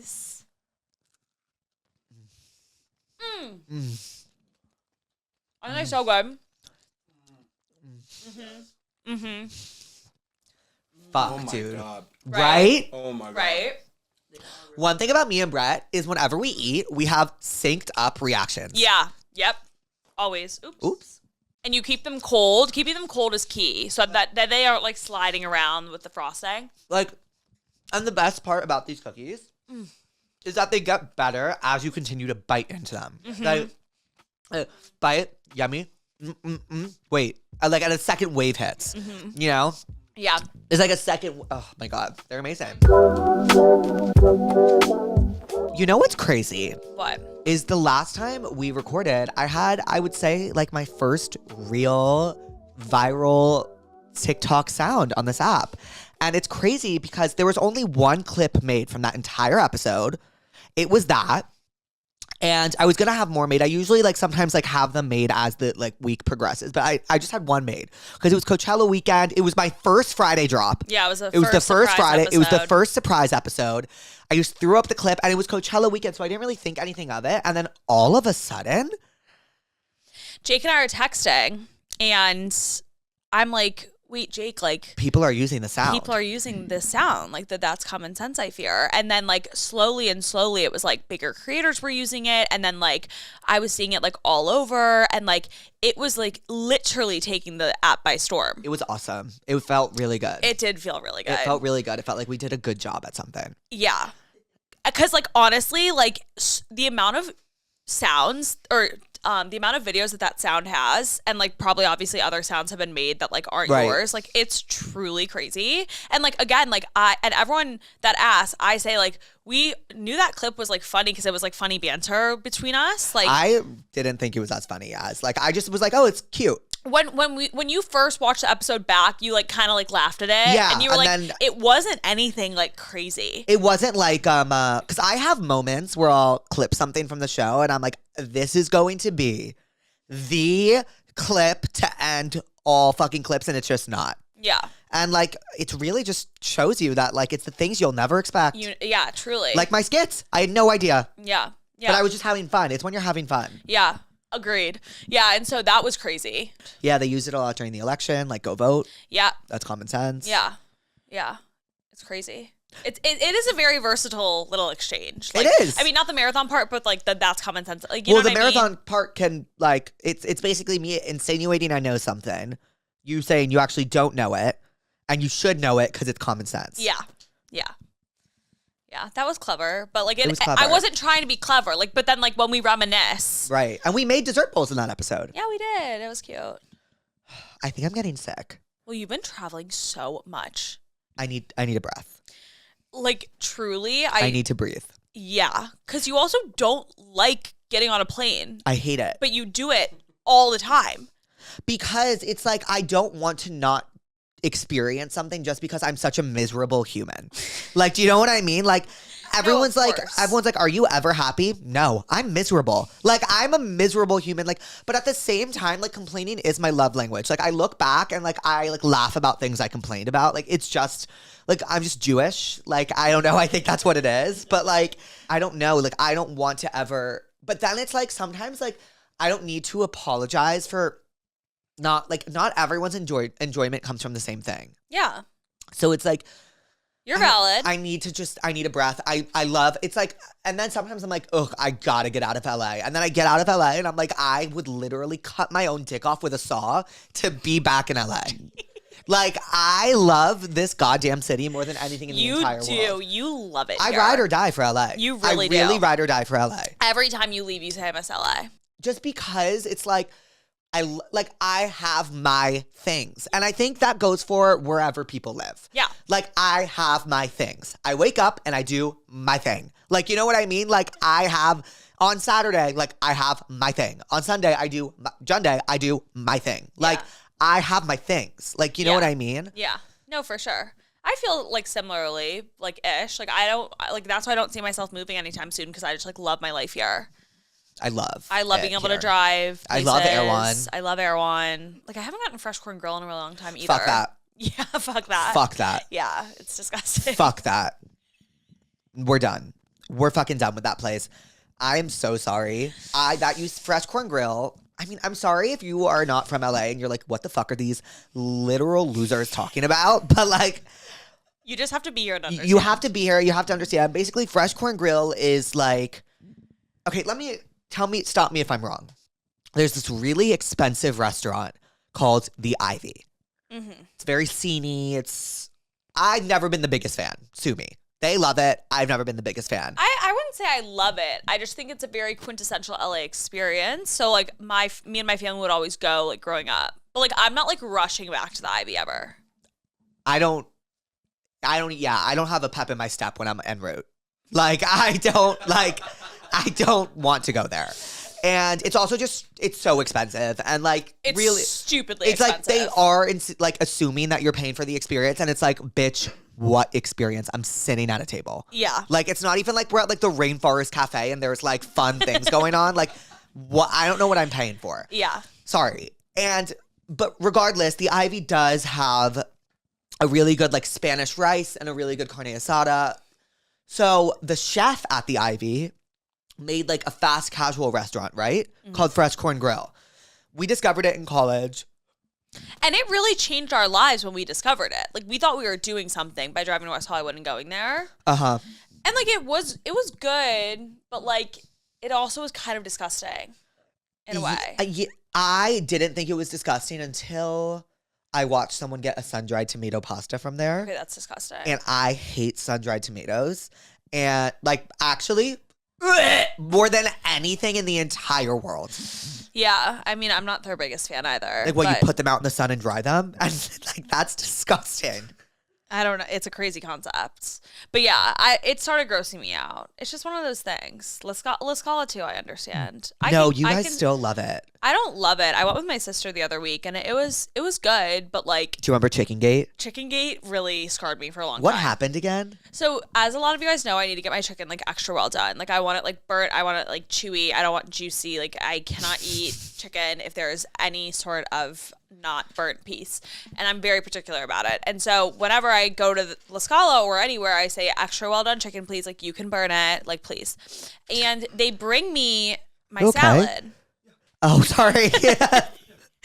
I couldn't tell if it was a laugh, a burp, or a cough. So I just thought I'd check in. Continue. They bring me my salad, and not only is the chicken not well done, it's freezing cold. Ew. So I was like, okay, obviously Are we brats? No. Continue. And like, also we're paying for an expensive salad. Like at Sweet Green, yeah, they're scooping chicken, but at Sweet Green, like I want like freshly grilled chicken. Anyway, so I if there's one thing about me, I don't like, I always am very polite, but if I order something and I don't like it, I almost always speak up in some way.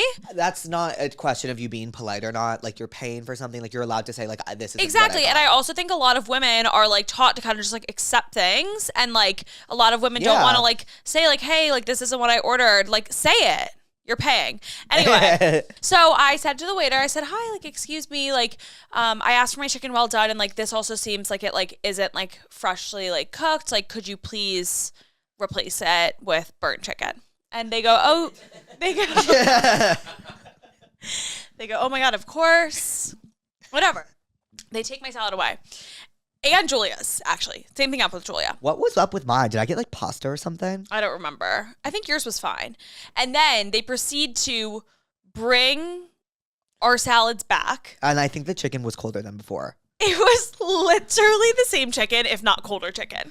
Ew. And I go, I'm not doing this. Like, we left. We left. Well, we paid and we left. Well, they were still enjoying their salads, Ken, Jules, and Pei. Yes, that's who was you there. You and I walked to Erewhon and we got a snack. Uh-huh. And it was a great snack. It was a great snack. And yeah, so that ruined it for a long time. Wait, Brett, when I tell you this conversation is going so seamlessly, I guess I'm not surprised as to why it does, considering we're best friends, but still, it's always nice when that happens. No, totally.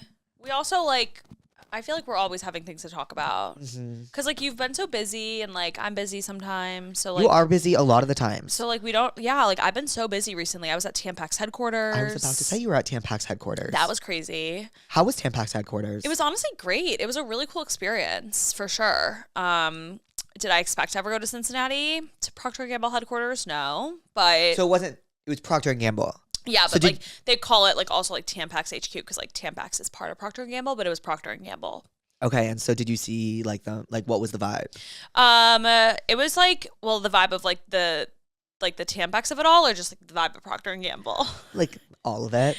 I mean, it was like cool. Like I was with a few other creators, and like the Tampax team was all really nice. Obviously, like it was all women. There was one man, but like it was really cool to hear about like the history of I was Tampax. about to say, is that what they told you about? Yeah, so it was really cool. Basically, I've been a Tampax girly always, so it's just like a cool brand to work with, and yeah, it was cool to go to Cincinnati. So that's that. What'd you have for dinner there? We actually went to this Mexican restaurant that was really good. Actually, I will say, and I feel like I can say this because I told the people there too. Like, I went like not expecting to like love the food, like, you know what I mean? Because like I don't know where like we're going, like, you know what I mean? You're a particular about and your I'm food. very particular about my food. All the food was great. We went to this place called Nada for dinner. Great Ooh. Mexican. We had Grater's ice cream, delicious. What? You know where we have not been back. You know what I'm about to say.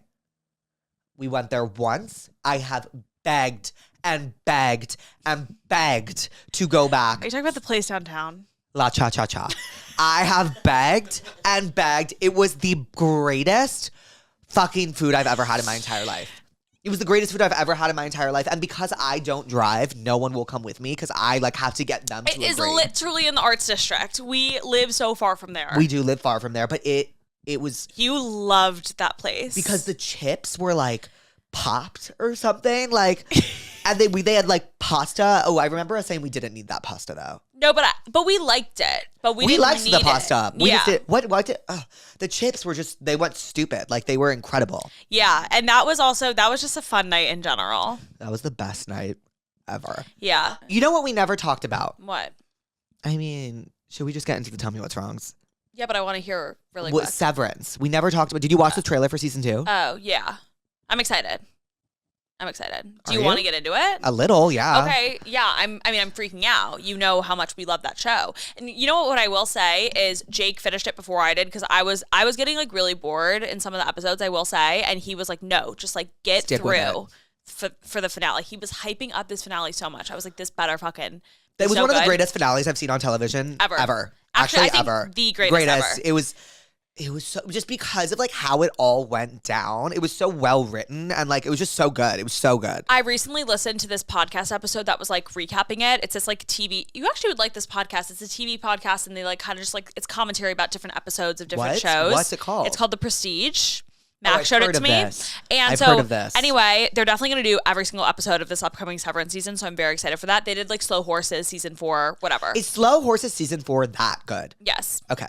Anyway, and so I listened to their recap of the finale, and I like forgot some tidbits as well, and I just was like, I'm so excited. I'm so excited for season 2.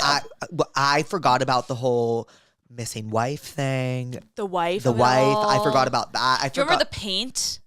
The guy's painting? Yeah, what did that mean? Was that like his visions of So they were talking about this in the finale. We think that he basically is going home from work and he's trying to like overcome the severance and paint what he's like thinking, even though he doesn't remember, like he's trying so hard to remember. Do we know his outie at all?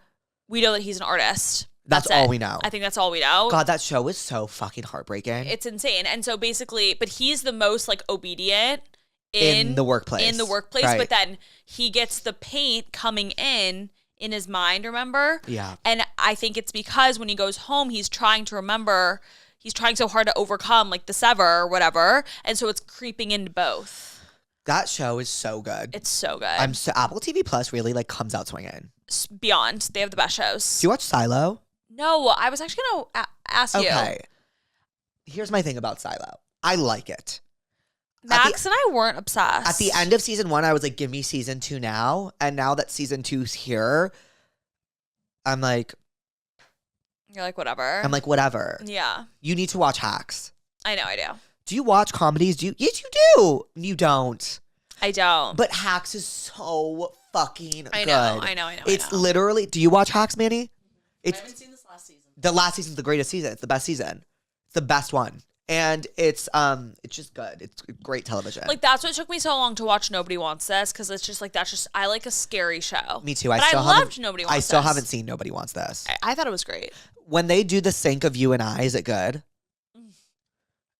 It's the end of episode 1 and it's amazing. I love Leon. What else does she have that we love? Tired of talking. How does it go again? Slip away. Keep going. It's like I can't believe that you. Chorus. 'Cause I've been nothing but Good to you. And you've been nothing but good to me. We've sang in episodes before. I'm tired of It's talking.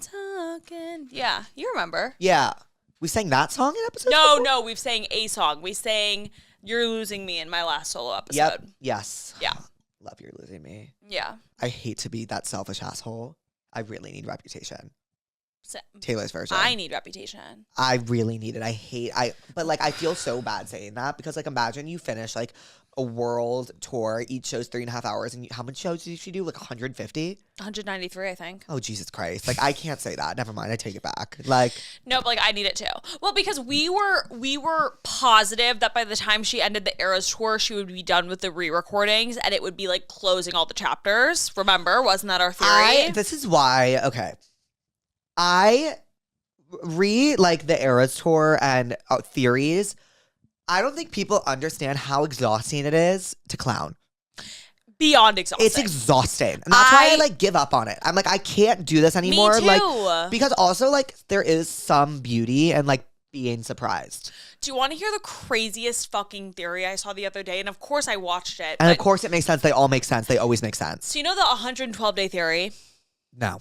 Okay, well, I'm not going to get into it, but there's an 112-day theory. But it's been disproven. It was like 112 days between like blah, blah, blah, blah, blah. Right. It was valid for like Speak Now and Right. 1989. And then, anyway, though, all the surprise songs she sang on tour, and it's 448. Jesus. Which is 112 4 times. And so then they were like doing all this math. Are we just making this thing, like this shit up at this point? Yes. I think we they're are. making it up. I think they're making But like it up. it is fun, but then it's not fun when you're sitting there and you're so disappointed.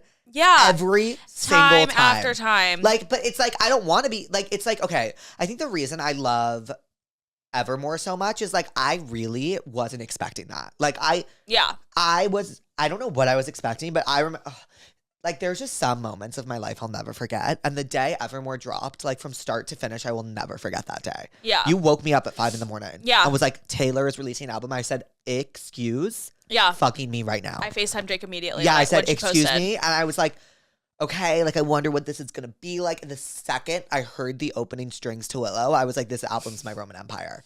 And then like there was. And it really was. It is. It is. Oh, it That's is. my number one favorite Taylor album. My number one. And my top albums always kind of shift. I will say the number 1 and 2 always are 1989 Taylor's version and Evermore. Yeah. Right now, Evermore is my number 1.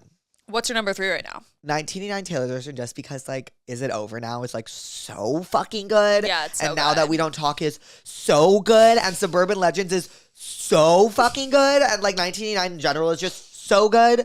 But I would say the third often varies between, well, back in the day, it used to be Fearless. Yeah. Back in the day, that was like my Roman Empire, that album. But I would say the third is probably Lover.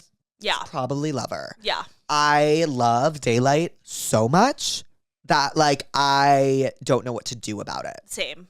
I love Rapp. I love Rapp. I love it so Rap much. is my number 1. If Rap you guys is aren't aware. Rap is your number 1. I love Rap more than anything.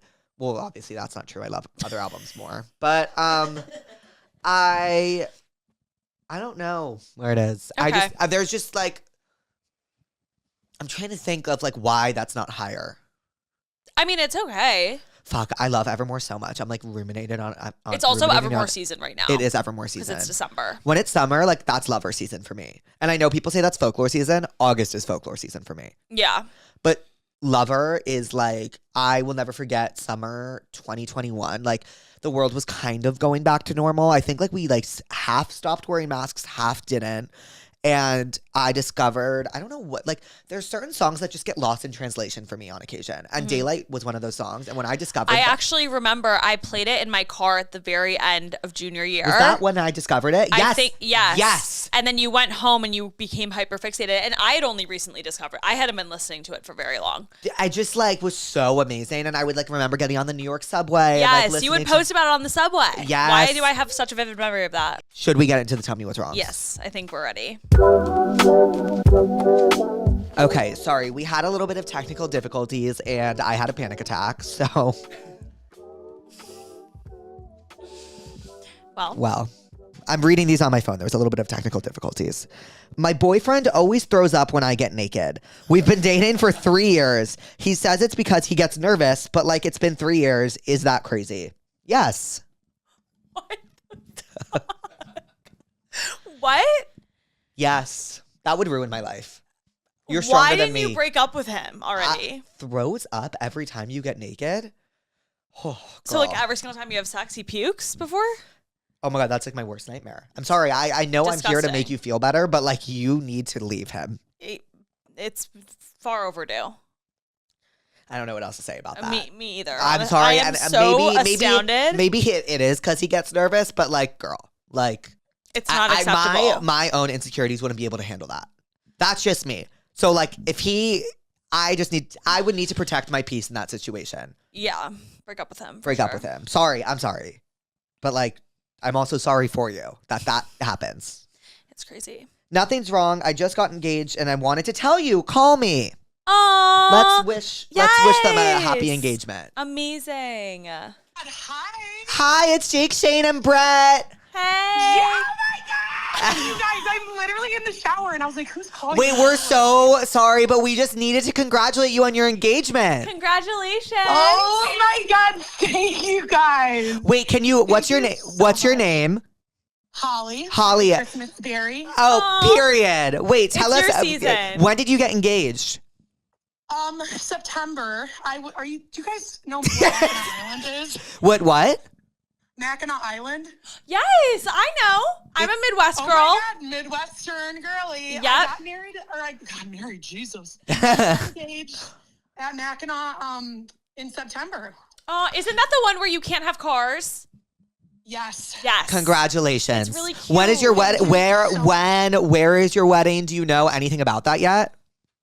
So I live in Michigan. We live right outside of Detroit. So we're probably going to do a Detroit wedding, like 2026. Fun. I have some time to like plan. Yes. You know, Yes. he's from Romania. I got a foreign baddie, so I want to make sure everybody can come in.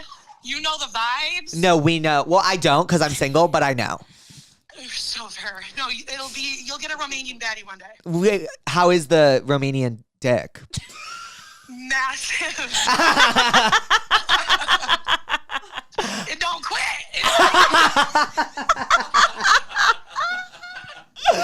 Holly, I cannot believe I'm like literally in the shower. I'm like, Jake, Shane, I'm gonna shit.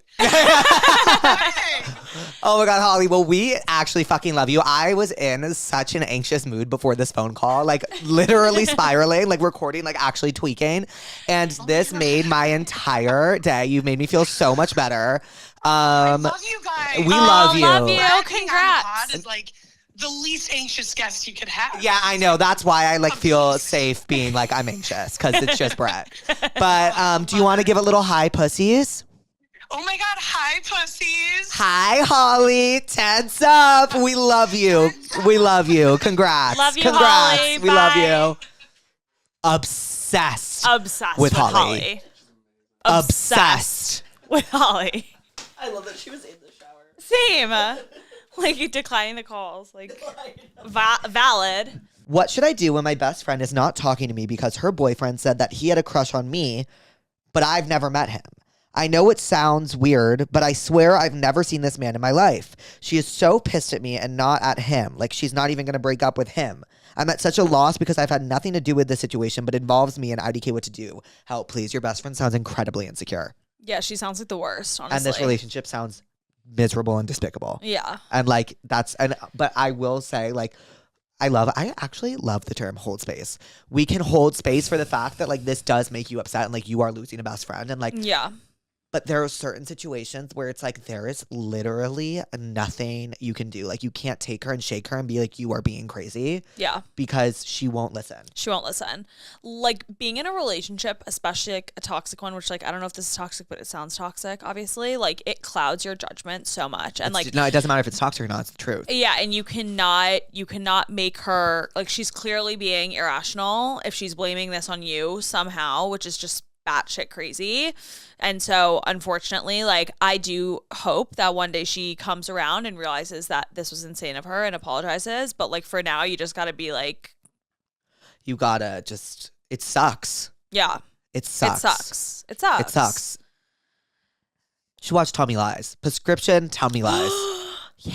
I prescribe to you, Tell Me Lies. I just became friends with benefits with my ex-boyfriend's brother. Am I going to hell? Dash Rebecca. Rebecca, no.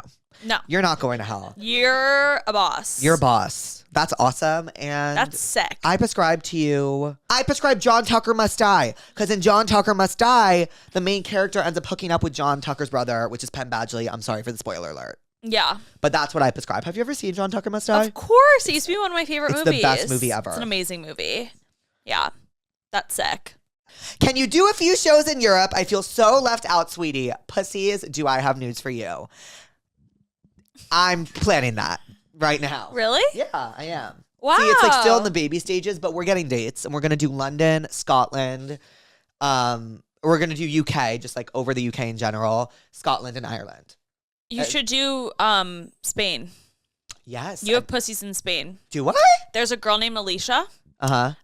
Alicia maybe is how you pronounce it because she's Spanish. And she said, tell Jake to come to Madrid and come with him. Oh, what? I'm down as fuck for that. And so if you're watching this, girl, Okay. I hear you. Jake, I'm advocating. Okay.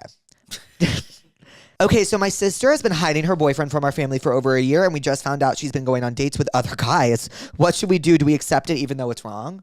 Wait, what?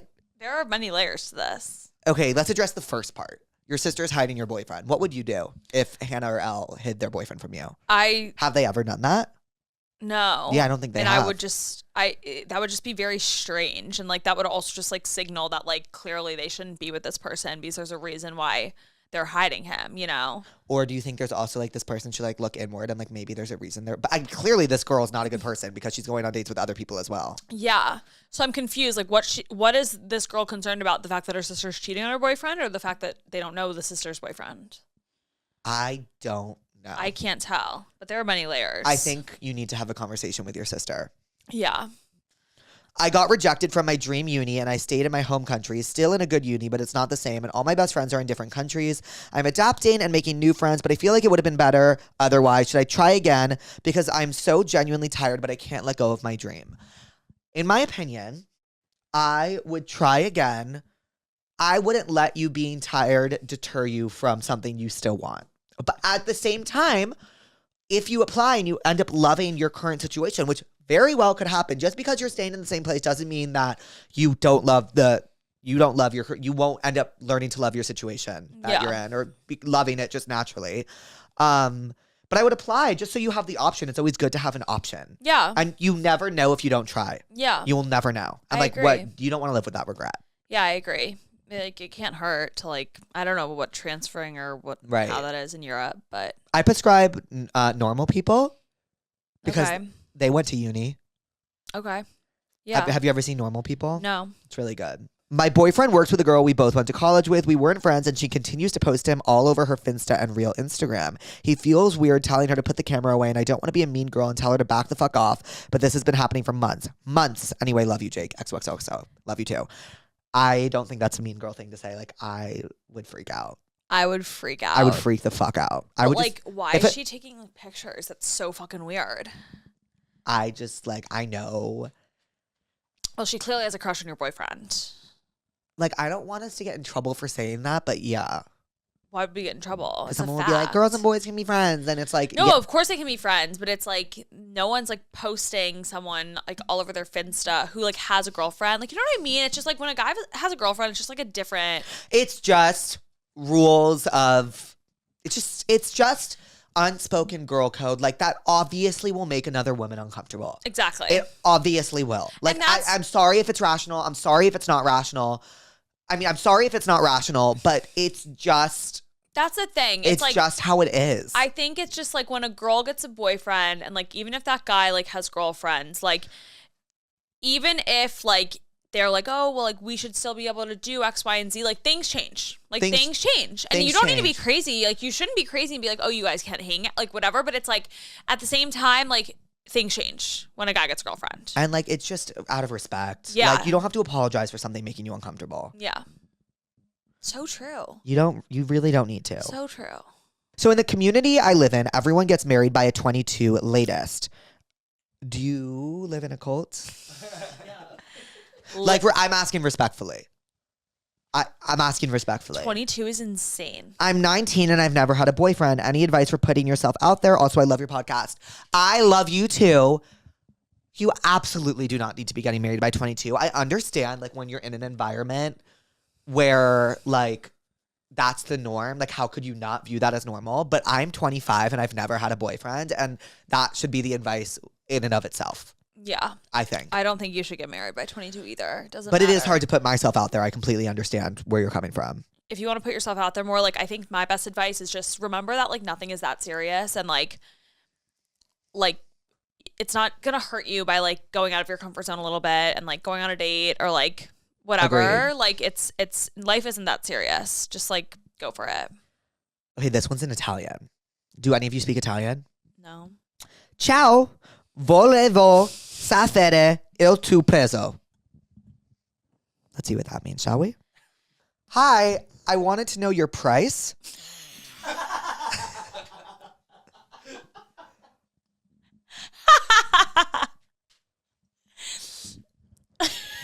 Well, Expensive. Expensive. All right. What did we learn today? What a way to end. What did we learn today? Maybe I'm like therapizing myself now, but I really need to work on enjoying life despite the things I cannot control.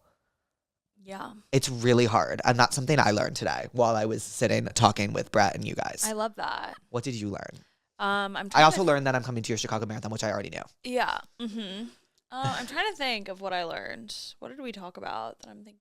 I think I just blacked out. Speaking of, let's stop doing that. Yeah. Let's stop blacking out. I don't know. I really don't know what else. That's okay. To be honest, like I'm kind of drawing a blank. I'm like, my brain's completely shot. But like Brett, this was the best. This was the best. I had such a good time. Me too. I'm so happy to be back. Same. I'm really happy you're back. I love you. Love you so much. I love you so much. I love you, pussies. Love you, pussies. Bye. Hi, pussies. Welcome back to Therapuss. I am so excited about today's episode. If you know me, you know how much I love Pretty Little Liars. I watched it ever since I was a kid, and how it made me such a big fan of today's guest, Lucy Hale, who is one of the most talented, hardworking, grounded people I have met. She has so much wisdom to share, and I'm so happy that she came on here and was able to share it with everyone. And I'm really excited for you guys to listen to the episode. Submit Tell Me What's Wrongs to passthatpuss.com. If you're feeling fancy, leave me a name and a number, and I'll give you a call. Okay, enjoy the episode. Love you, pussies. Hi, pussies, and welcome back to Therapuss. Today, we have a very, very special guest, one of my all-time favorite actresses. I am the biggest fan ever. When I first met her, I freaked out. We will get into that.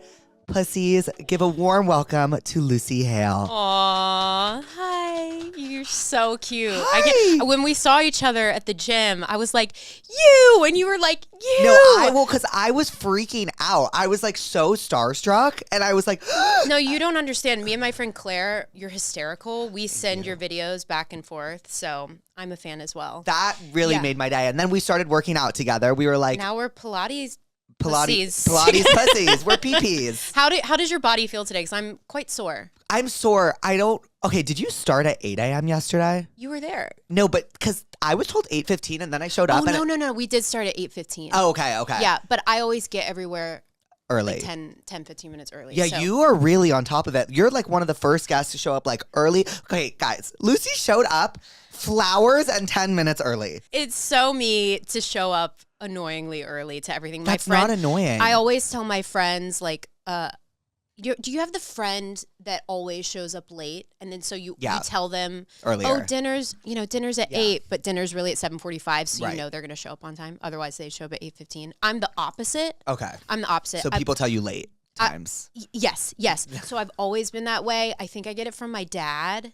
I'm like the girl who shows up at the airport 3 hours early. Yeah. But you know what? I need the time. I need intentional. I need slow. I need to be prepared. Do I need to get a coffee at the airport and a water? I want to look at the books, like do my calls, charge my devices. You really take care of yourself in a really good way. You know what? Thank you so much for saying that. It's been a journey But to you get really to that do. point. You really, really try. do. I try only because it makes me feel good. Right. It like, because I feel like I used to do that for other people, and I was like, I hate everyone. I hate Right. you, and I felt really resentful. But no, I love a schedule. I love a structure. I have bad qualities and habits, though. I just like literally name one.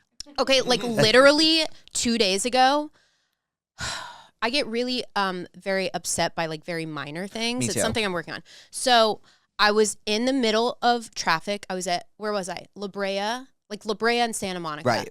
And you know when you're in the middle of across, what is it called? A intersection, and the light, you're like, oh shit, it's turning yellow. I hope I can make it through. Well, I didn't. I was stuck halfway through the intersection and it's red. And I see the car in front of me, and they easily have like 4 or 5 feet to Right. pull up. So I'm not Right. in the middle of the intersection. So I like give a little love tap to be like, and I Yeah. like waved. I was like, can you? Didn't move. Saw me, didn't move. So I was like, let me just beep a little louder. Yeah. So beeped a little louder. I see her eyes look in the mirror. She's looking at me. We're looking at each other. And I'm like, can you move? doesn't move. So meanwhile, I'm like about to get T-boned by all these cars. It's my number one fear. Cut to same. I mean, It happened to me once, but I'll Oh, get after. jeez. In an Uber. I don't drive. Oh my god. So I'm like listening to the story and I'm like, this doesn't sound like a bad quality. Yeah, no, I'm getting there. Okay, so I'm light turns green. I rolled down my window and literally said something not nice and like flipped her off. So I get really upset. Like I have like a impulsive That's not anger a bad thing. quality. I like to not cause more chaos in the world. So Yeah. to me, That was so bad. to the girl I did that to, I'm really sorry. Yeah. I felt bad. And also, yeah, I guess I'm like a little impulsive and emotional and Right. irrational. What's your star sign? I'm a Gemini moon. No. I'm a Gemini sun, Scorpio moon, Leo rising. Right, we talked about this. 'Cause What are you? What are you? Scorpio sun, Gemini moon, Oh my god, we have the Gemini rising. opposite. Yes. So So we you like get take each care of other. yourself. Wait, you're Scorpio moon. Scorpio moon. So That- that's where you're the so in touch with intensity- yourself, right? And is that Yes, yes, yes. Because I think you know a lot more about this. Because she was telling me before this, we were talking about Mercury in retrograde. Yes. And you were like saying like planets and stuff, and I'm like, oh my god, that is so beyond what I know. So I I need don't you really to explain. know that much, but I feel like I like to pretend like I do. I know the bare minimum, but I like to learn about it. And so Mercury retro. Do you know it's actually Mercury retrograde, not Mercury in retrograde? I've always said in retrograde. That's the Mandela effect. Is it? It could be. Oh I'm my god, sure. we could Yeah. go on a deep, dark Deep rabbit dark hole dive. about that. It's like, but I also believe like parallel realities are happening at I the same bel- time. I believe in that too. I believe in that more than I believe in aliens. I really hardcore believe in aliens. Do you really? Yeah, yeah. Okay, can Yeah. you like help me? Like I struggle Help with you it. believe? Yes, I Okay, struggle. babes. Okay, Please. Okay. I need Okay. it. So do you? Okay, I'm gonna. I'm not coming at you judgmentally. No, I'm you trying can, to. though. No, I'm not, because I'm not judging you. I'm gonna come at it from a think- different angle. So, do you believe that planet Earth is the only place? Do you believe that our universe is the only universe? No. Okay, so do you believe there's other planets that could have human like Life. beings? Of course. Life. But do I believe that they've reached us? No. You don't. I don't have the I feel like I have a So yeah, I like, I'm so glad you asked. So I believe, it is my belief. So this is what I always do with friends. Yeah. I go so deep, so spiritual, so philosophical. It really annoys people, but this is the perfect space to do it. This is the So perfect space to do I it. believe to be a human being is like the biggest gift, right? Mm-hmm. Like we come here to love, to learn, to grow, to like heal our trauma, heal our karma, ancestral trauma, yada, yada, yada. So I believe that aliens, like, and as humans, we have emotion. I believe that aliens don't have that. I think they're fascinated by human beings. Okay. I think but I also think there are different people are going to listen to this and be like, Lucy needs to be locked up. But like this actually is my belief. Like I believe there are light. I like to call them light beings, not aliens, because I do view them as good. Like I feel like they're trying to help humans. I Right. feel like when they make contact, which I believe they have and do, they might be here amongst us. They might be in this room. Like we just don't know. But I believe they do come here to communicate something to us, and or they view us. They're fascinated by what we're doing with the planet, Okay. trying to warn us or trying to like study us. I don't know. Is there We should go to Roswell, New Mexico. Is that where it shit goes Do down? you know a lot of alien sightings have shown up where they've tested nuclear bombs? This is where they did the nuclear bomb testing. So Okay. I'm like, holy shit. Like they're trying to tell us to stop. something. Yeah, like please don't blow up the planet. Right. you know? Okay, that makes more sense. Yeah. Okay, this is making But tell me why it's hard for you. I grew up with like a mom that was very she's a Taurus, so she was very like matter of fact. Okay, got it. And she's like not the biggest conspiracy believer. Like my mom's Yeah. a journalist, so she's very into like facts and like this is what I think. Very literal. Just very literal. Not yeah. like just like look, like things are how they seem and it's like never that deep. So that's just kind of the mindset I grew up with. But I think if I Yeah. watched something, I would believe it. I just have like, I think because in the media, people are like aliens are these like green creatures when it's like probably a lot more like scientific than that. I think it's like light. It's like Yeah. energy Okay. or, because realistically, if they're getting to Earth and they live in another universe, like they're able to travel like that. So Right. they're probably not like a tangible. Although I would love for them to be green, like That- what we see in yeah, the cartoons. Like how cute. Like that'd be fun. Like E.T. Come on, Oh. that's like my dream. I'd love to stumble upon an alien. Oh, Like, take you me- would be like, their beam best me friend. Up. They'd probably be like, "We're putting her back down." No. I'd be like, "I'm home." You know, You'd be like, let's all meditate. Let's all get places know. early. They'd be like, oh, what's happening? Because I grew up with a mom who, she was very open-minded and loving, but a really religious Okay. background. And yet I've always like had the mentality of like, okay, but what's really out there? Like, why are we really here? What's Right. really going on?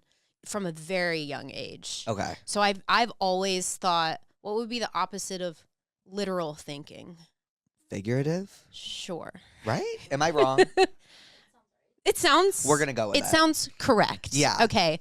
So I've always just thought like outside of the box. Like I don't really need to see the proof. Like I get that. it's more of like a feeling. The one movie that like really like made me believe in it. Have you seen Arrival? I mean, one of the best Movies ever. extraterrestrial movies of all time. It makes me like sob and cry. And who I is mean, it? Amy Adams. It's Amy Adams. Yeah. But that relationship, like that's the dynamic I'm talking Right. about. Like they in that movie, were they coming to warn or help or just be. Like- communicate? They're But then their like language is like time, and it's like sorry spoiler, and it's like fascinating and like oh, I love it. it's so good. And then also Interstellar kind of made me that yeah is the type of stuff that keeps me up at night. yeah me too. Because what the fuck is happening? What the fuck is happening? Yeah. So that's how I live my life every day. It's like, but what really is happening? I just like I see what you mean about like the parallel universes too. Like I always think time exists on like a flat playing field as opposed to like linear. Have you seen the show Dark ever? It's German. Would you ever watch a show with subtitles? Yeah, right? Yeah, I mean, this isn't full well, I'm watching Shogun is subtitles. How's Shogun? It's beautiful. I I'm need to only watch one it. episode in. Stunning. Oh, I'm on episode 4, Baby Reindeer. Oh my god. Oh my god, we gotta Oh my pivot. God. We gotta pivot. Okay, pop culture.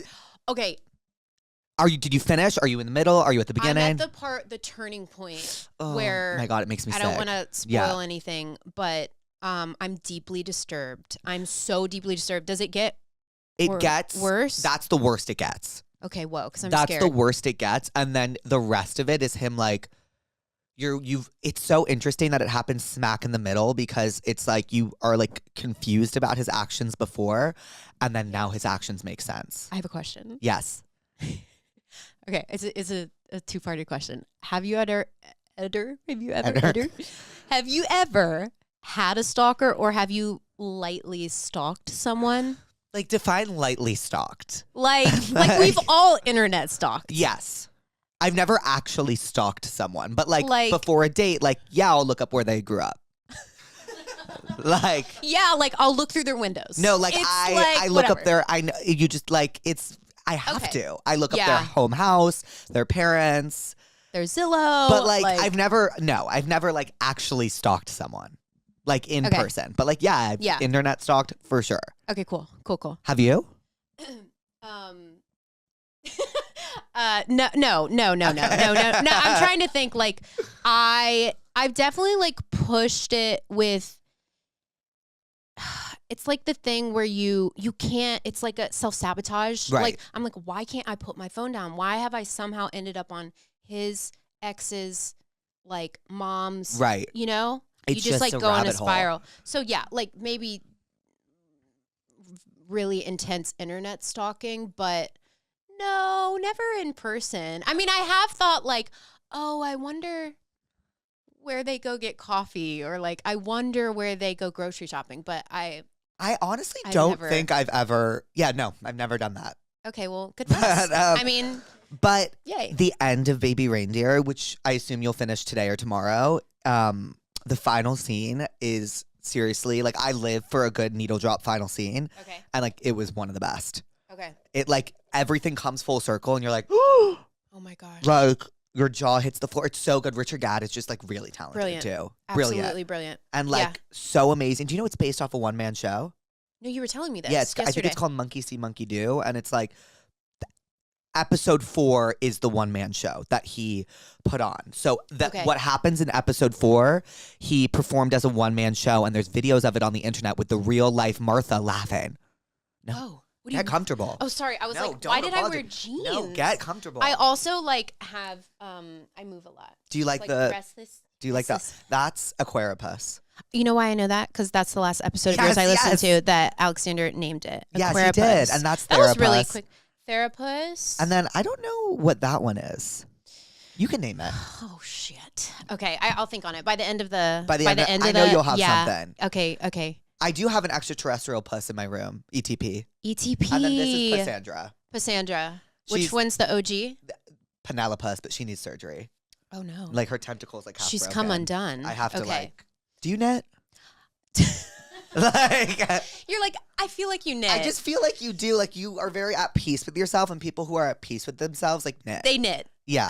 I actually don't. You know, I can cross stitch. I could like if you had a hole in, I could probably patch up Penelopus? Penelopus. Oh, I might But take you up on I'm that. not. I'm not a knitter. One year, my mom got me the like life size yarn where you use your arms as the needles. Have you Whoa, seen it? No. It's like where you make those big cable knit blankets, but you use your arms as the needles. This was a couple years ago, so I can do that. I can Was do it that. fun? Did you enjoy doing I that? stayed up until like 4 a.m. I'm very stubborn. I'm Yeah. very like I want to get it right. I Right. want to get it perfect. So that is a skill I have. That's a great But I'm not. skill. That's not how I relax at the end of the day. How It's do not you with relax it. at the end of the day? Oh boy, you know, I do like to. It's gonna be like just in line with knitting. It's like, I like to read. You know what I do? I feel like these days I've learned to embrace my social side a little more. I think it's very easy for me to like be in solitude. I Right. actually love it. I love to like plan out my next day or like get Right. comfortable with how I'm feeling, be with my dogs. But now I feel like it's equal parts connection. I think that's important for me. But how do I relax? I don't I've know. been having a lot of trouble relaxing at Tell the end me. of the long Tell day. me. Like What you do. ever since I stopped working like a typical office job, Mm-hmm. like it's like hard for me to like be like, at what point in the day do I relax? Yeah. Do you know what I mean? Because like, Yeah. okay, like do I write this at night or do I write it during the day? Mhm. Or do I create at night or do I create during the day? And then all my friends come home at night because that's their time to relax because they work Right. office jobs. Also, you might relate to this. Like, I derive so much self-worth by how much I'm doing. Me too. Yes. Like, so much. To the Yes. point where when I'm not doing, it literally makes me feel like shit. So I feel like sometimes I have to pack my day with, yeah. like, I'm the crazy person that puts in like 8 a.m., make breakfast. Like, just so I used to do that 9 too. a.m., walk the that's dogs. not I'm like, crazy. but it's so ingrained in who I am. So I'm actually trying to undo that because I think, what are we doing if we're just like hustling all the time? Like life is not I know. supposed to be that way. I put it in there though because like it's like the feeling of like clicking something done. Exactly. It's like I need to click. Okay, it done. feels I've gratifying. done. But I'm the same way. I'm like, Yeah. okay, and I still am like this every single day. Like I am really hard on myself when I feel like I haven't accomplished Yeah. enough. And I was just telling you when Mercury's retrograde. Retrograde. When Mercury's retrograde, because it's my ruling planet and because Mercury excuse me, because Mercury rules communication, things get really quiet in my life. Right. And so this last month I've been like, should I take up knitting? Like, Yeah, you know, like, like what am I yeah. doing? I feel, but it's really good for me. I think when I'm feeling uncomfortable, it's like, ooh, let's take a look at that. Like, Right. why do I feel the need to be so busy? And I also feel like I'm at that point. I'm like almost 35. What? Yeah. I'll be 35 in June. Wait, I'm not even just saying this. I thought you were Yeah. in your late 20s. I love you so I much. really thought you were in your late 20s, but continue. I simultaneously feel 15 and like 75 at the same Right. time. But I'm almost 35. I've been living out here for 20 years. Now I forgot what I was talking about. Mercury. Mercury, but Something about you were it's very quiet for you, and you like, why is this making you uncomfortable? Yeah, I've somehow lost my train of thought. It's okay. Well, you know what? I'm 35. I've lived out here 20 years. I'm at this point in my life. What was I going to say? It clearly was super profound. But like, you know. It's really important. It'll come back to me. I don't know. It'll come back to you. Wait, so you moved out here 20 years ago? I moved out here with my mom when I was 15. Wow. Yeah. For acting. Yeah. And I think there was like something. I feel like if I would have moved out any later and had been more jaded by life and life experience, I don't know if we would have moved out here, because my mom and I were like, yeah, you know, we're going to LA. Lucy's going to be an actress. Yeah. Like, not fully realizing. I mean, you know, there's so many people out here with a dream, and so many people who are vying for the same jobs and experiences, and we just were super naive and like packed up the car, and Sometimes I think that it was works, that though. like blind faith that sent out that like response. Here I go again. Sent out that response to the universe No, that was it's like, it's gonna true. work out, and it did. Yeah. I literally I didn't graduate high school, didn't go to college. Like, I just was a little girl who liked the arts. And when did you start really, like, how long did it take you to start booking stuff out here? So I did like a year or two of the Nickelodeon Disney circuit of like really auditioning for those shows and did like Ned's Declassified, Drake and Josh, Wizards of Waverly Place, like things like that. And then I booked this NBC pilot, which is what like kind of changed everything for me. It was called Bionic Woman. Okay. Did a CW show after that did one season. It was called Privileged. That show got canceled, and I still remember this day. I got a call. It was either a call or an email. It wasn't a text because that was so long ago. It was like, I think it was an email where it was the producers of Privileged that said, we have a new project we're developing. Would you read it? Do you want to be involved? And it was Pretty Little Liars. Yeah. Yeah. I'm not going to harp on it, but like, You can harp on you it. You don't understand what that show meant to me as a kid. Please tell me. Like, you really don't understand. Like, there's two trailers I remember seeing growing up. One was Hannah Montana. Of course. And one was Pretty Little Liars. Yeah. And I remember thinking, oh, shit. Oh, fucking shit. What has just happened? What has just shifted in my life? And I remember, weirdly enough, being so jealous of everyone on the show that they had like a tormented stalker. Being like, this is so cool. Wrapping They don't it have to back around focus the on stalkers. school. Yeah. They can just like focus on mysteries. Like, oh my God, it was the best. It's so funny because it's like they never had jobs, really. No. They never had pets, which I thought was really interesting. Yeah. The cops were so shitty in that The town. worst. The worst. And so many good-looking people. So everyone was hot. Everyone was so hot. Every single everyone person was hot. hooking up with each other, and it was a time. Thank you. That's so sweet. It really is my favorite. Aw. You've seen every episode? Yeah, almost. I think God. You're I gave up. at the end of season 6, I think I like was like applying to college or something, and like Yeah. never. But oh yeah, those first five half of season 6 seasons, that was all me. Oh my God. It's so I mean, it it's eventually so- got like wonky bananas. Oh, a few times. Yeah. A few times. Because but the writers jeez Louise. It's the matcha. Yeah. The writers, I was so impressed by them because, you know, I feel like first season of Pretty Little Liars was so iconic. Like there was nothing, I mean, I say there was nothing like it. Like we obviously had inspirations from other shows before it, but for our generation, like there was nothing like it. And well, they're already doing reboots now, so it's like that's how you know. And you know, the first season was so solid, and like we were doing 25 episode seasons, which is like almost unheard of now. Right. And so these writers were having to like come up with new ideas, recycle ideas, like and quickly too. Sometimes we would get our lines the day before. Whoa, what? Or, you know, they'd pivot and they'd change the lines when we're at work because it has to go through a filter of up here all the way down to us.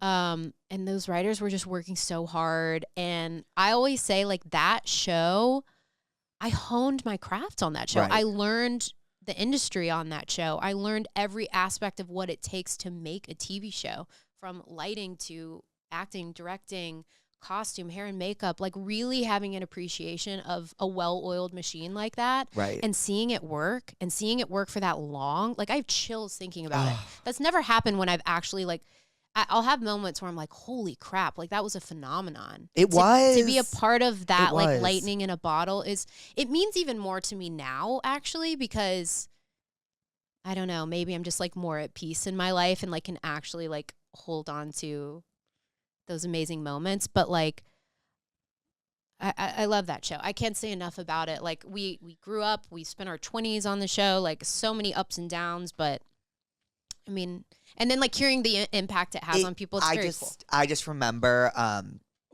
was Mona's reveal season 1? Mona's reveal, oh God. That must have been season 1. I need like a flow chart. I for think Pretty it was Little season Lies. 1 think it because was I season remember 1. I lived in the suburbs at the time and I ran around my block screaming that it was A day because this was the day that we were going to find out who A was. Yeah, and I'll never forget it. I think it was season 1, and also Janelle Parrish, who played Mona. She was so damn good on She's that show. so good. She was. I remember. First of all, I freaking love Janelle so much. But I remember I was like, I remember I had moments where I was like, oh, I want to play Mona because Mona got all the amazing like actory things. Right. Yeah. Wow. Wow. What a time. What a time. What a fucking show. Well, very sweet. I mean, I'm like literally going to rewatch it after this. But I literally forgot to ask you, is there anything because you're so happy all the time, but is there, not at peace. Like you're not like, I would say happy is like people that are like you're just like. I'll take that because that like balanced feeling. You're grounded. Listen, you're really grounded. I try. I mean, listen, my internal monologue and my inner critic is right. She be loud. Yeah. She be loud sometimes. And that can be a lot. But I do feel like I am grounded, and I'm not always happy. I'm actually like, I think people would be surprised to know, like, I'm actually like quite dark. Like I have like Scorpio. Like there is that like, I don't want to say, maybe it's depth. Darkness, it's maybe. depth. But I am like I am a eternal optimist. I do. Yes. I like to see life through rose-colored glasses, and not in like a ignorant way. Right. And like I choose to see the good in people and the Right. good in an experience and like take the lesson. I think there's enough like pessimists and negativity around. I don't want to be one of them. Well, So- with that being said, What was your question? what are you I just went therapist about? Okay. Okay. So here's the thing. So channel that. Let me channel that. Let me talk to the ETs real quick. No, okay, therapist. Okay, genuinely nothing today. Okay. Shout out to Laura. We went to the farmer's market on Sunday. Mhm. And Love Laura. I generally just get really ticked off when people are just fucking rude for Right. no reason, or like, Right. or for a power play, or so basically we were in line getting these like delicious, gorgeous, beautiful berries. We I were love getting the blackberries, farmer's blueberries, market. and we were in this line, and this woman ahead of us talks to these gentlemen who are selling the berries, who are working very hard, and is like, this is disgusting. You need to tell people not to touch their hands on the berries. Like, I don't know who those people are. And meanwhile, I'm thinking, who do you think fucking picked these berries? You don't know who picked these berries. Right. It takes hands to pick berries. And wash them. Like, go home, put your berries in some baking soda and water, and shut up. Like, I just get really that mad would've pissed me off when too. when people are just rude for no reason, and especially to people who are working really hard. Right. It's the same thing with like when people are rude to waiters or the valet. Right. And are very dismissive and like don't treat them like people. Yeah. People, at the end of the day, we all just want to be seen and Yeah. be nice. It's so easy to be nice. And guess what? You're going to feel better about it later that night. Right. It is really I easy just to be like, nice. we're so quick to like lash Like out bite at people, and- and I'm guilty of it too. Listen, Yeah. the girl who like cursed at the girl in the middle of the crosswalk the other day, like, It's so funny you but- say that though, because like in LA, that's so foreign. But like I grew up in New York, like flipping people off and screaming at people. that's just part of the culture there. Yeah, but like, and then I got here and I did that the other day. I was in the car with Yeah. my best friend Alice, and this car was pulling in, or this car was just being a fucking asshole. Yeah. And like, I don't drive and I don't catch on to that stuff, but I caught on to this. Yeah. And I flipped him off, and Alice was like, "Oh, you shouldn't have done that." And I was like, "Why?" he drove back into the parking lot, parked right in front of us and stared. Run around, stared. We were like terrified, drove out, followed us. Oh my God. And then we like eventually lost him. But like I was like, oh shit, I guess I that's the can't thing, do like, that here. You don't know. You don't know what people are going through or like what people are capable of. A lot. Dark shit. Yeah. Wow. That's like a really nice thing to be therapist about. Normally mine is pretty like selfish. What are you therapist about? I was therapist about. But it's okay to be selfish. I woke up at like 8 today. Okay. And like I was late for my workout because I woke up so late. Or I woke up at like, honestly, I think I got out of bed at 8:20. Okay. And I was like, ugh. And it just set off my day so poorly. And then I sat in the car. Yeah. And my headphones were dead. So I just stared like this. And I got there finally. And then I left and I finally could listen to music. But then I had a headache. And I was like, this is just. You know what's going to make you feel better? I give unsolicited advice. That's what this is for. But I'm like, this is the perfect podcast to give unsolicited we're about to give advice. a lot of advice. I can't wait. But I was saying, what's going to make you feel better? Go sit on that bench in your little secret garden. Literally, do you ever take moments out of your day just to like? I need to. You have your breathing app. I know. I need to breathe. But it's really aggressive. That it's sound really is aggressive. like it makes me not want to breathe. It makes me not want to breathe. Angry. I'm like, makes me want to shut hold up. my breath. Yeah. See, I'm stubborn. I'd be like, fuck you. I'm going to hold my breath. Now that you told me to breathe. Yeah. But you should. Lovely garden. Go. I sit do out, have a very lovely garden get that some I don't sun use. and just like. Yeah. It always makes me feel the better. sun does always make me feel better. I know. I have to live in LA. Oh, I literally I never have live to. anywhere else. Have you ever done a cartography? I know we have to get to the questions. No, but this is, I have all day. Okay, great. Have you ever heard of cartography? No, what's that? Okay, so I haven't had it done before, but I believe it's they read your astrological birth chart, but it explains like where your soul is the happiest. Oh. So like there are different like lines within the stars. Yeah. I don't know, like your Neptune line and something. And there are different points in the earth for different purposes. So like I'm willing to bet, like maybe for you, definitely for me, like LA is my grounding place. Okay. Like where I feel calm. But there's also like a point on the earth. There's probably people who do this for a living listening and they're like, she's not explaining it right. But it's my belief there's like other points in the earth, like a place where you go for growth, a place you go to like live it up, a place you go where you don't feel good. So I'm dying to get it done because I'm really curious. I would do it with you. Let's go. Okay. Should we go? I'm not kidding. I would love to do this. Okay, Maybe can we find one today and go next week? 1000%. This sounds like Louise. Okay. That is right up your alley. Louise, should we all go? You've done it? Okay. Yeah, my place is Malibu. Did I explain it like okay? Yeah, Okay. there's like a bunch of different lines. There's one for work. There's one for like romance. Do you have a Where's person? my romance? Or where's your romance? I'll have to look. This was like 2 years ago. Do you do it in LA? No. Oh.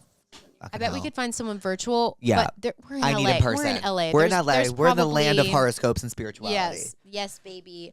All right. Are you ready? I'm ready. For the Tell Me What's Wrongs? Do you Yeah. know? And you watched the episode, so you know. Yes. You know the name of the game. Yes. You're gonna give pretty good You're advice. so good at this, though. You're so quick. Really? Quick-witted, quick mind. Yeah. Thank you. Very smart. It takes a really, really smart person to be that quick.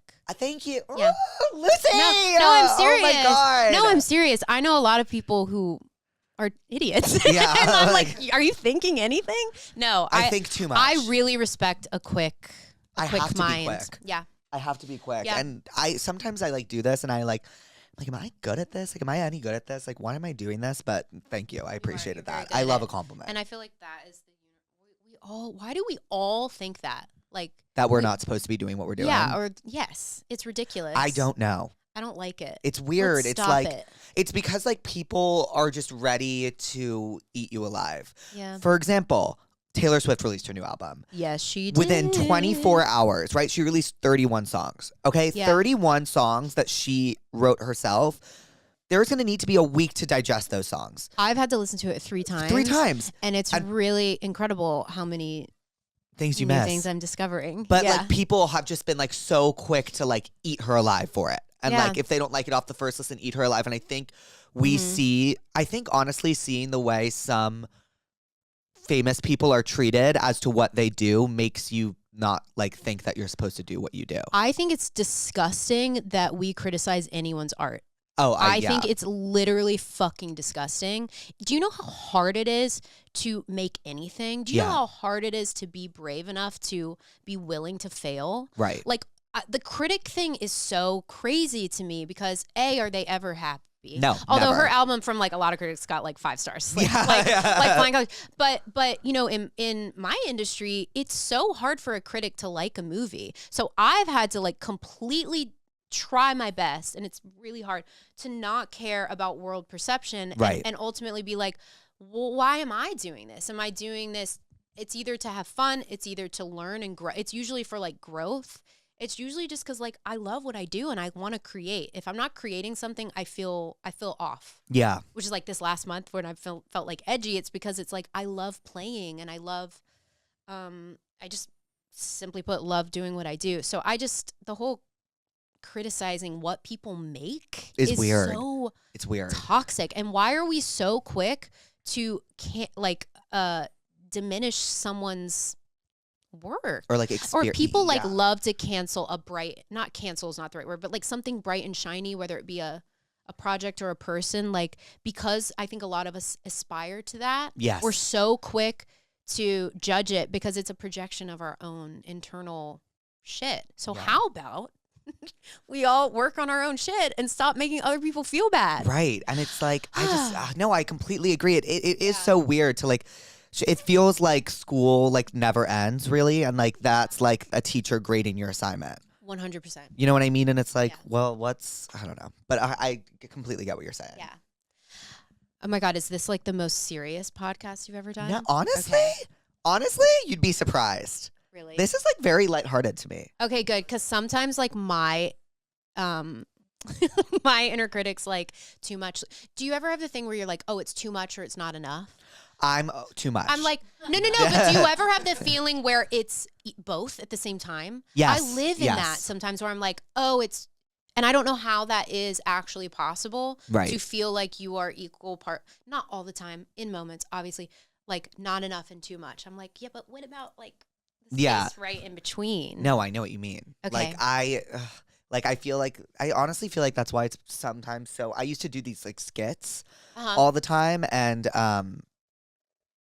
I read like one thing that was like he's doing too much of them, and I was like, oh shit. And then I haven't been able to do it ever since. Online? Like, yeah, it's been a month and a half. I listened, and then I'm gonna go to the bathroom, and then we can start on the questions. But I listened to the Joey King episode on Armchair Expert the other day, and did you listen? So, and Dax was talking about like whenever he reads something online.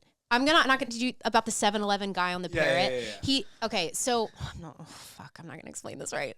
I'm so bad at this. But basically he was saying he views anyone who's saying something negative to him about him online just as if it were someone walking into 7-Eleven with a talking parrot on their shoulder. So it's like, does that make sense? Kind of, am I explaining it in that right way? Yeah. And I was like, oh, it's so true. I feel like these because think about it. It really is a small percentage of people who are like the haters. It really is, but it feels bigger because our minds as humans automatically go, there can be 100 things going right or 99 things going right, and we'll focus on the one thing that isn't. Right. Like, I don't know why that is, but because I feel like I have dealt with that too until I'm realizing it's like, oh my God, Lucy, like you have so much love and support around you. Don't focus on the one person who says like shit that has nothing to do with you, because nothing in life is personal. Honestly, I truly believe that. If someone's a dick to you, there's probably so much behind the curtains of their life going on. And they're like, I'm just going to project that onto everyone in front of me. It's so much easier when you realize like nothing is personal. And you know what? Nothing is personal because everyone cares about themselves more than except they'll for care about you. The lady at the farmer's market with the berries. Yeah, that was personal. That was a personal or attack. the girl in front of you. That was so personal. That was so personal. That's a great advice. Nothing is personal. I always remember my mom telling me that no one is thinking about you as much as you think about you. We're all like internal narcissists. Yeah, we all are. Way. It's natural. Yeah. And like, yeah. Yeah. I'm going to go pee. Go pee. Okay. Okay, you ready? I'm so ready. What do you prescribe for someone who doesn't feel super close with any of their friend group? Nobody makes an effort to hang out, and I'm always left feeling like I don't click with them, but I don't have a backup group. What do I do? Immediately, if you're not clicking with people, those aren't your people. They aren't your people. They're not your people. I think say bye-bye. Yeah, say I think goodbye. say bye too. But also, I don't know. Have you ever had to like clean house? Like your life is a house. I've been Have you had cleaned. To... I've been Oh, cleaned. you've done some housekeeping. No, like someone's been cleaned. You were like me. a chair in someone's Like house, and someone, they put you on the street. And Okay. so it felt horrible at the time. Like I remember Yeah. it was my senior year of high school, but they had their reasons and they were super valid and it was whatever. And I was super upset at the time. It was like the saddest I've ever been. And then I was like, well, thank God that happened. Because then I was like, I wouldn't have made my friends in. And Now it's you're like a chair in like a really beautiful home. Yeah, that's with for you. a house that I like. I've been on both ends of it as well. But I do think like the last couple years of my life, God, you have to get so clear on what you want in your life. Right. And this relates to this sweet gal. Was it a girl or a guy? It doesn't matter. This person, like the second you have to put yourself first. I don't care what people say. Make yourself your number one priority. Right. You have to first, and then everything else falls into place. Because what happens when you put yourself first and you live authentically, then the people will come. We worry so much about other things outside of us, and then yet we still feel empty. Right. But you have to get right here, and then the relationships come, then the jobs come, then and it'll be the right things, and it's the people that stay. And I think You know? I think she's almost there if she's realizing that she doesn't click with her friend group. And she's saying she's stressed because she doesn't have a backup group. But what I think people forget when they're in friend groups is that they kind of have these like blind spots. Liners, yeah. And like they're so scared of like leaving this group because they're scared that they're gonna have no friends, but they've had these blinders on Yeah. for years, and then the Yeah. second they take them off, and that doesn't even mean dropping their friend group. She doesn't need to like be like So drop dramatic about it. like yeah. so like just like open up your eyes a little and see who's Yeah. around you, and you'll probably make better friends. And like Yeah. you might have to make more of an effort because you've been in this friend group, and like that might be intimidating to some people. But I think if you take down the blinders and you just start interacting with the people around you, like you'll find someone that you click with. Absolutely. And sometimes it's like, it's so uncomfortable to do that and scary, and we're all kind of lonely, so it's hard. But like I was talking about earlier, when you feel uncomfortable, it's like a chance to grow. Yeah. So what do we prescribe? I'm thinking really hard right now. Okay. A show, I mean, Do you, because you usually prescribe a song or a show. song Does or- it have to be? it can literally be anything. Okay. I feel like, okay, I'm trying to think of like when I was at this, I'm like, I feel like she needs a little vacation. I feel like when you're feeling like that, you need to go somewhere, get alone with your thoughts, and then you know how to Right. move forward. Now you can do something cute and quick because you're cute and quick. Okay, I think I'm going to prescribe something about a friend group and she's upset and she doesn't like. Forgive me if wait, hold on. I usually always prescribe The Click. Wait, I've never seen this. You've never seen The Click? No. Oh, it's Tell me, exceptional. what- It's this girl that moves to a new school and she wants so badly to be in this Who's friend in group. it? I honestly forget. There's one person. The Click. The Click.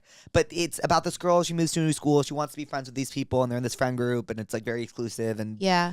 it just shows you that friend groups are and all that. And then Sounds like Mean Girls. I always prescribe Mean Girls Yeah. too, but I honestly think Pretty Little Liars is a great prescription I because prescribe you have this PLL. friend group, but each character has their own lives, and they're able to go back to their friend group because like you all have this like shared experience of a stalker. Yes. But then you also all have your own lives. Emily has her own friends. Hannah has her own friends. Aria has her own friends. Aria Spencer- had one friend, her teacher. Yeah.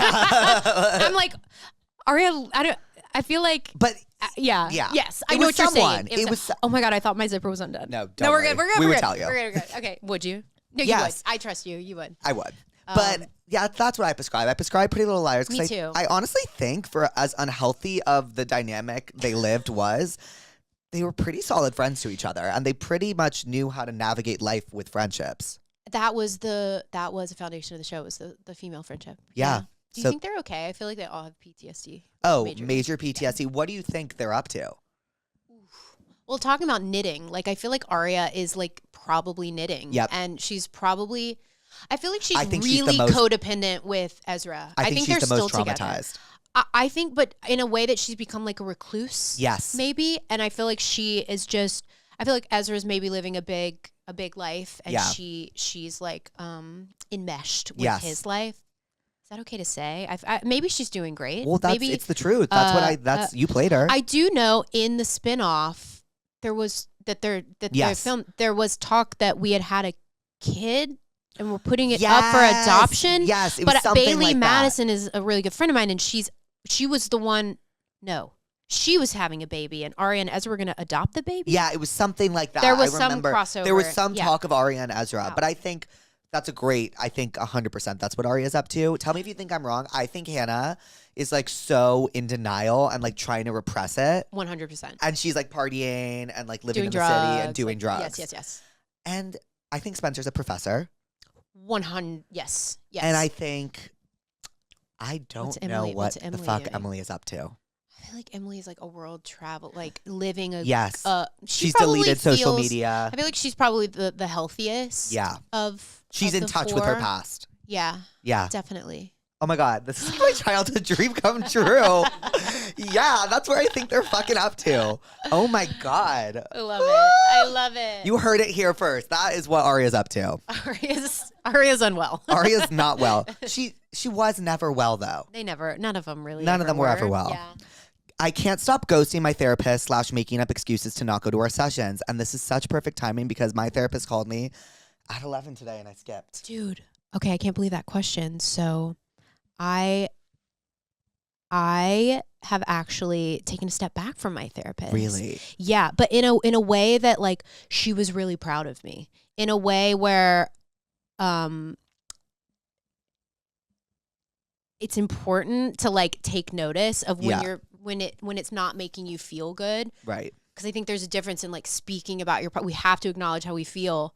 But there is a point where you can like plateau, and there is a point where it's not helping you anymore. So, I mean, I prescribe honesty. I prescribe transparency. And just telling like, her what's you up. have to like just rip the Band-Aid off. And like, if your therapist is not happy for you, then like you need to run for the hills. Right. Like your therapist should want to be happy to see you like move on and grow. Right.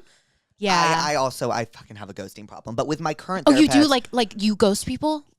Jake. I know. Oh my God, we need to unpack this. I know it's really bad. I don't know how to tell people no. You're a people pleaser. Yeah, I'm the biggest You're a people fellow pleaser. And I'm PP. like, well, why would I?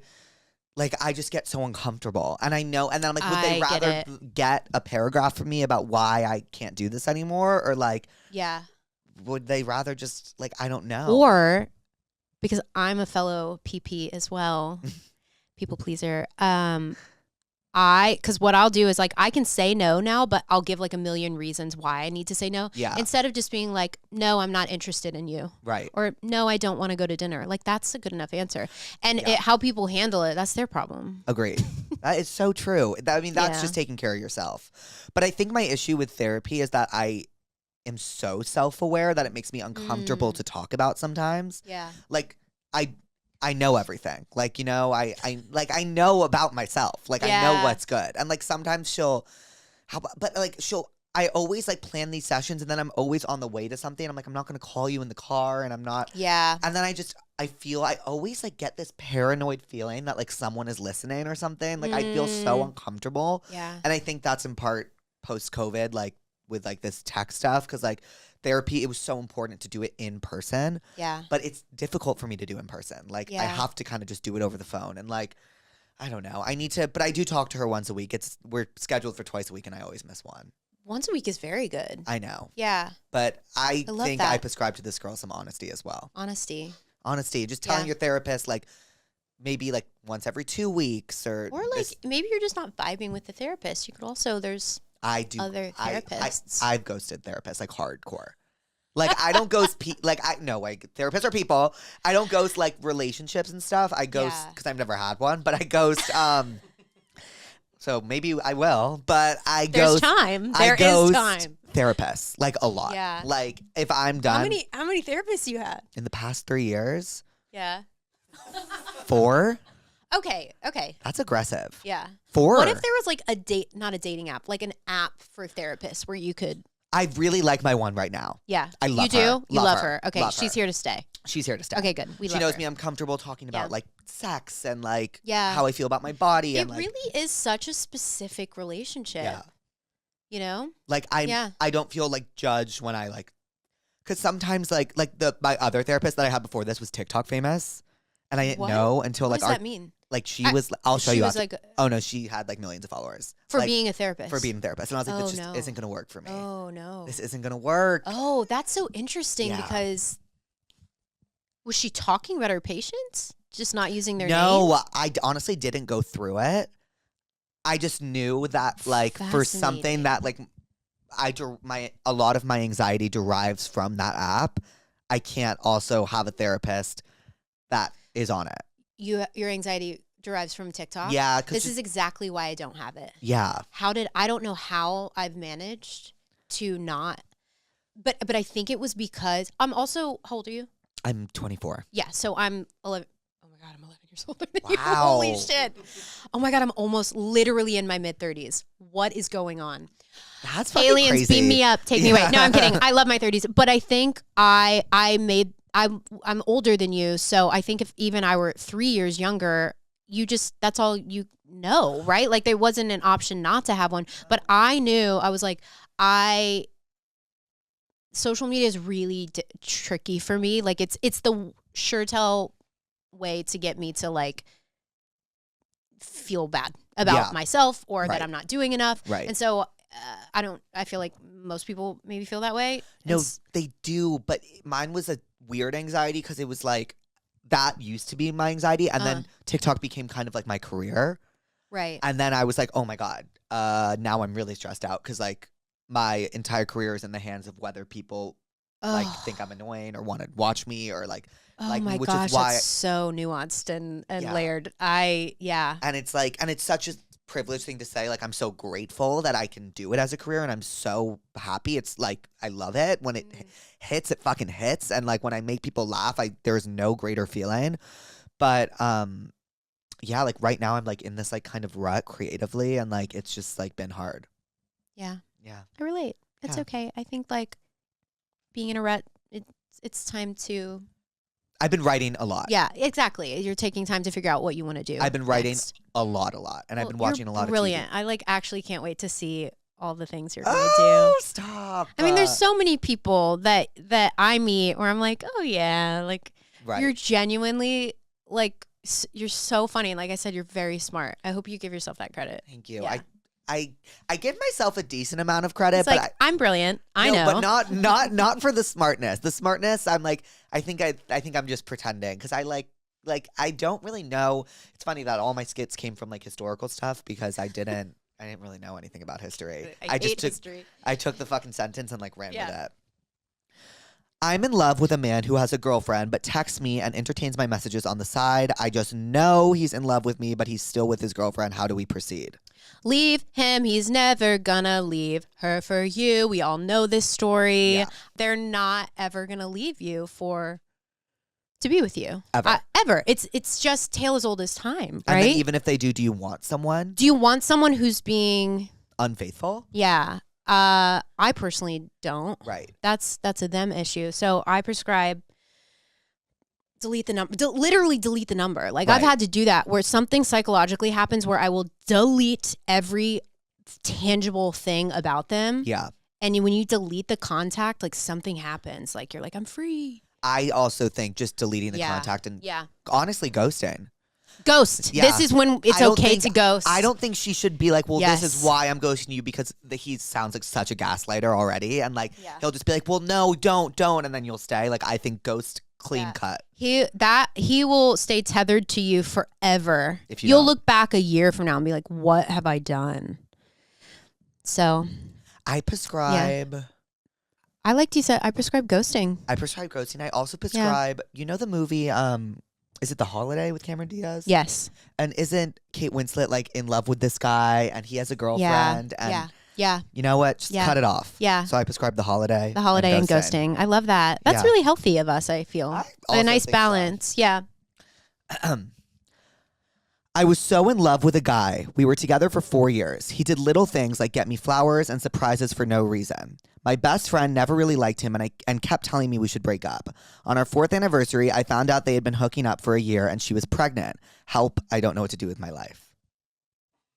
Isn't that crazy? That like made me tear up. No. Oh. I'm about to give some really mean advice. like I think she should smear the fuck out of them. Really? Like- Like, give me an Like example. full gnarly, like you tell every single person that will literally has ears what they've done. If they can't hear, you fucking sign it. Like you tell every single person what they've done, and you just make sure that like if you guys want to be happy, you be happy with no one else. That's how bitter and angry I would be. Oh my God. I just like can't even.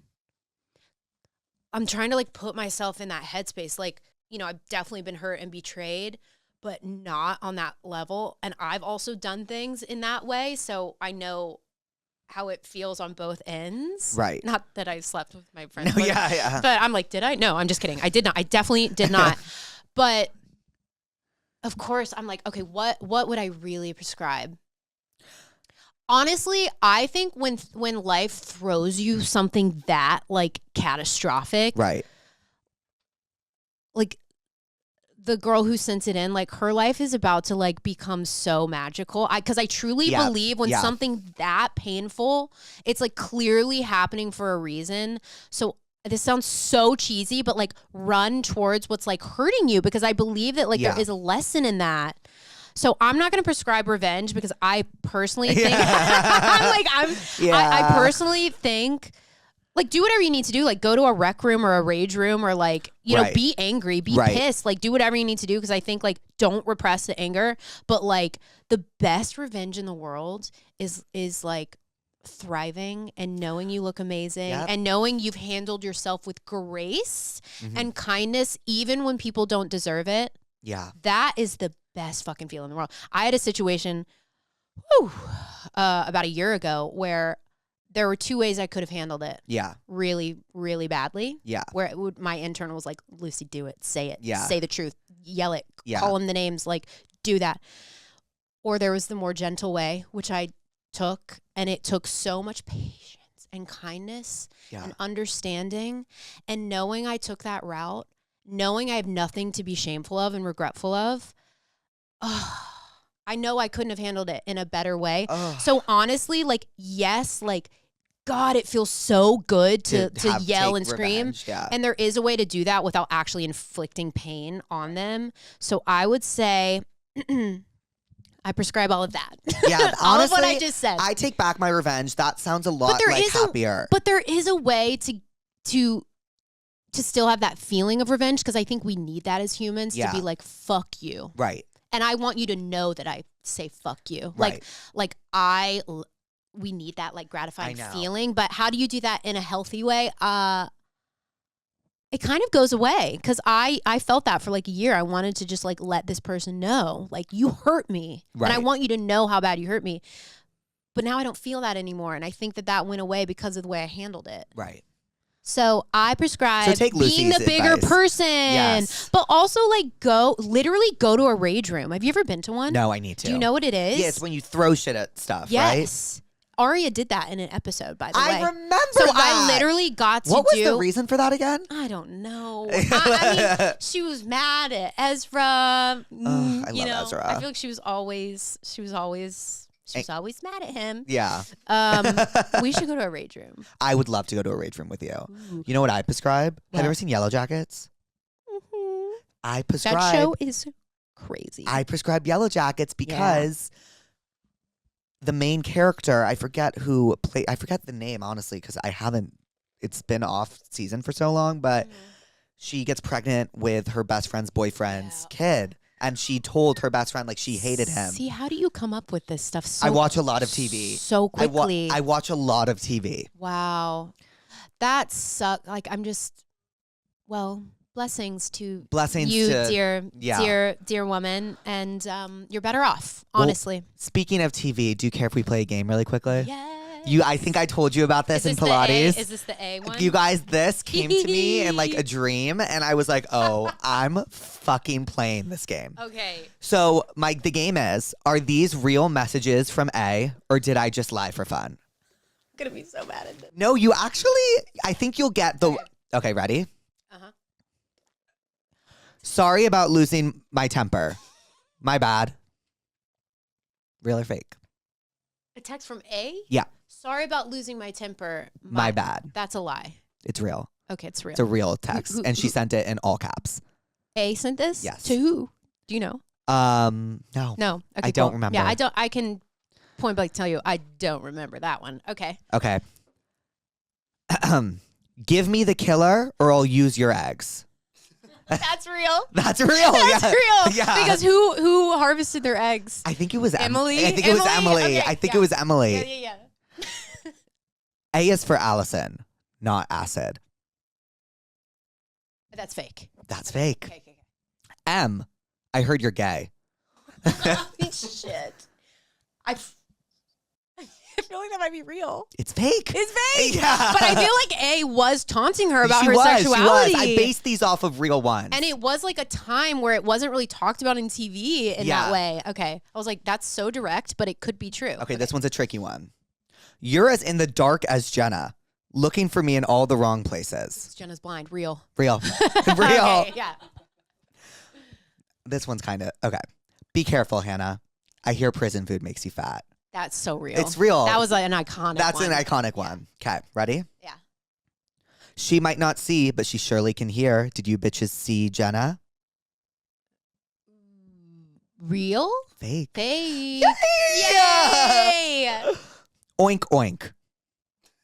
No, that's real. That's real. That's real. He's like, what's going on? I'm going to put you to sleep in her grave, M. Nighty night, bitch. I love the bitch. Real. Fake. Fake. It's so fake. Fake. And then the final one. Give me your best. Oh, wait, no, there's two performance. more. Okay, got it. I guess I forgot my meds this morning, but I haven't forgotten what you bitches did. You think that's fake? It's fake. Okay. I was like, who is on meds? No, well, Spencer Well- when she was addicted to Adderall. Oh, true. Facts. Yeah. Okay. I'm still here, bitches. And I know everything. Yay! Real. Real. So real. That Oh was my fun. God, that Oh was my God. fun. Well, that was really a delight. I'm happy I was able to trick you on a few. Yeah, that's good. That was good. What did Oink, we oink. learn today? Because I've learned a lot. I've learned a lot. I've learned that aliens are real.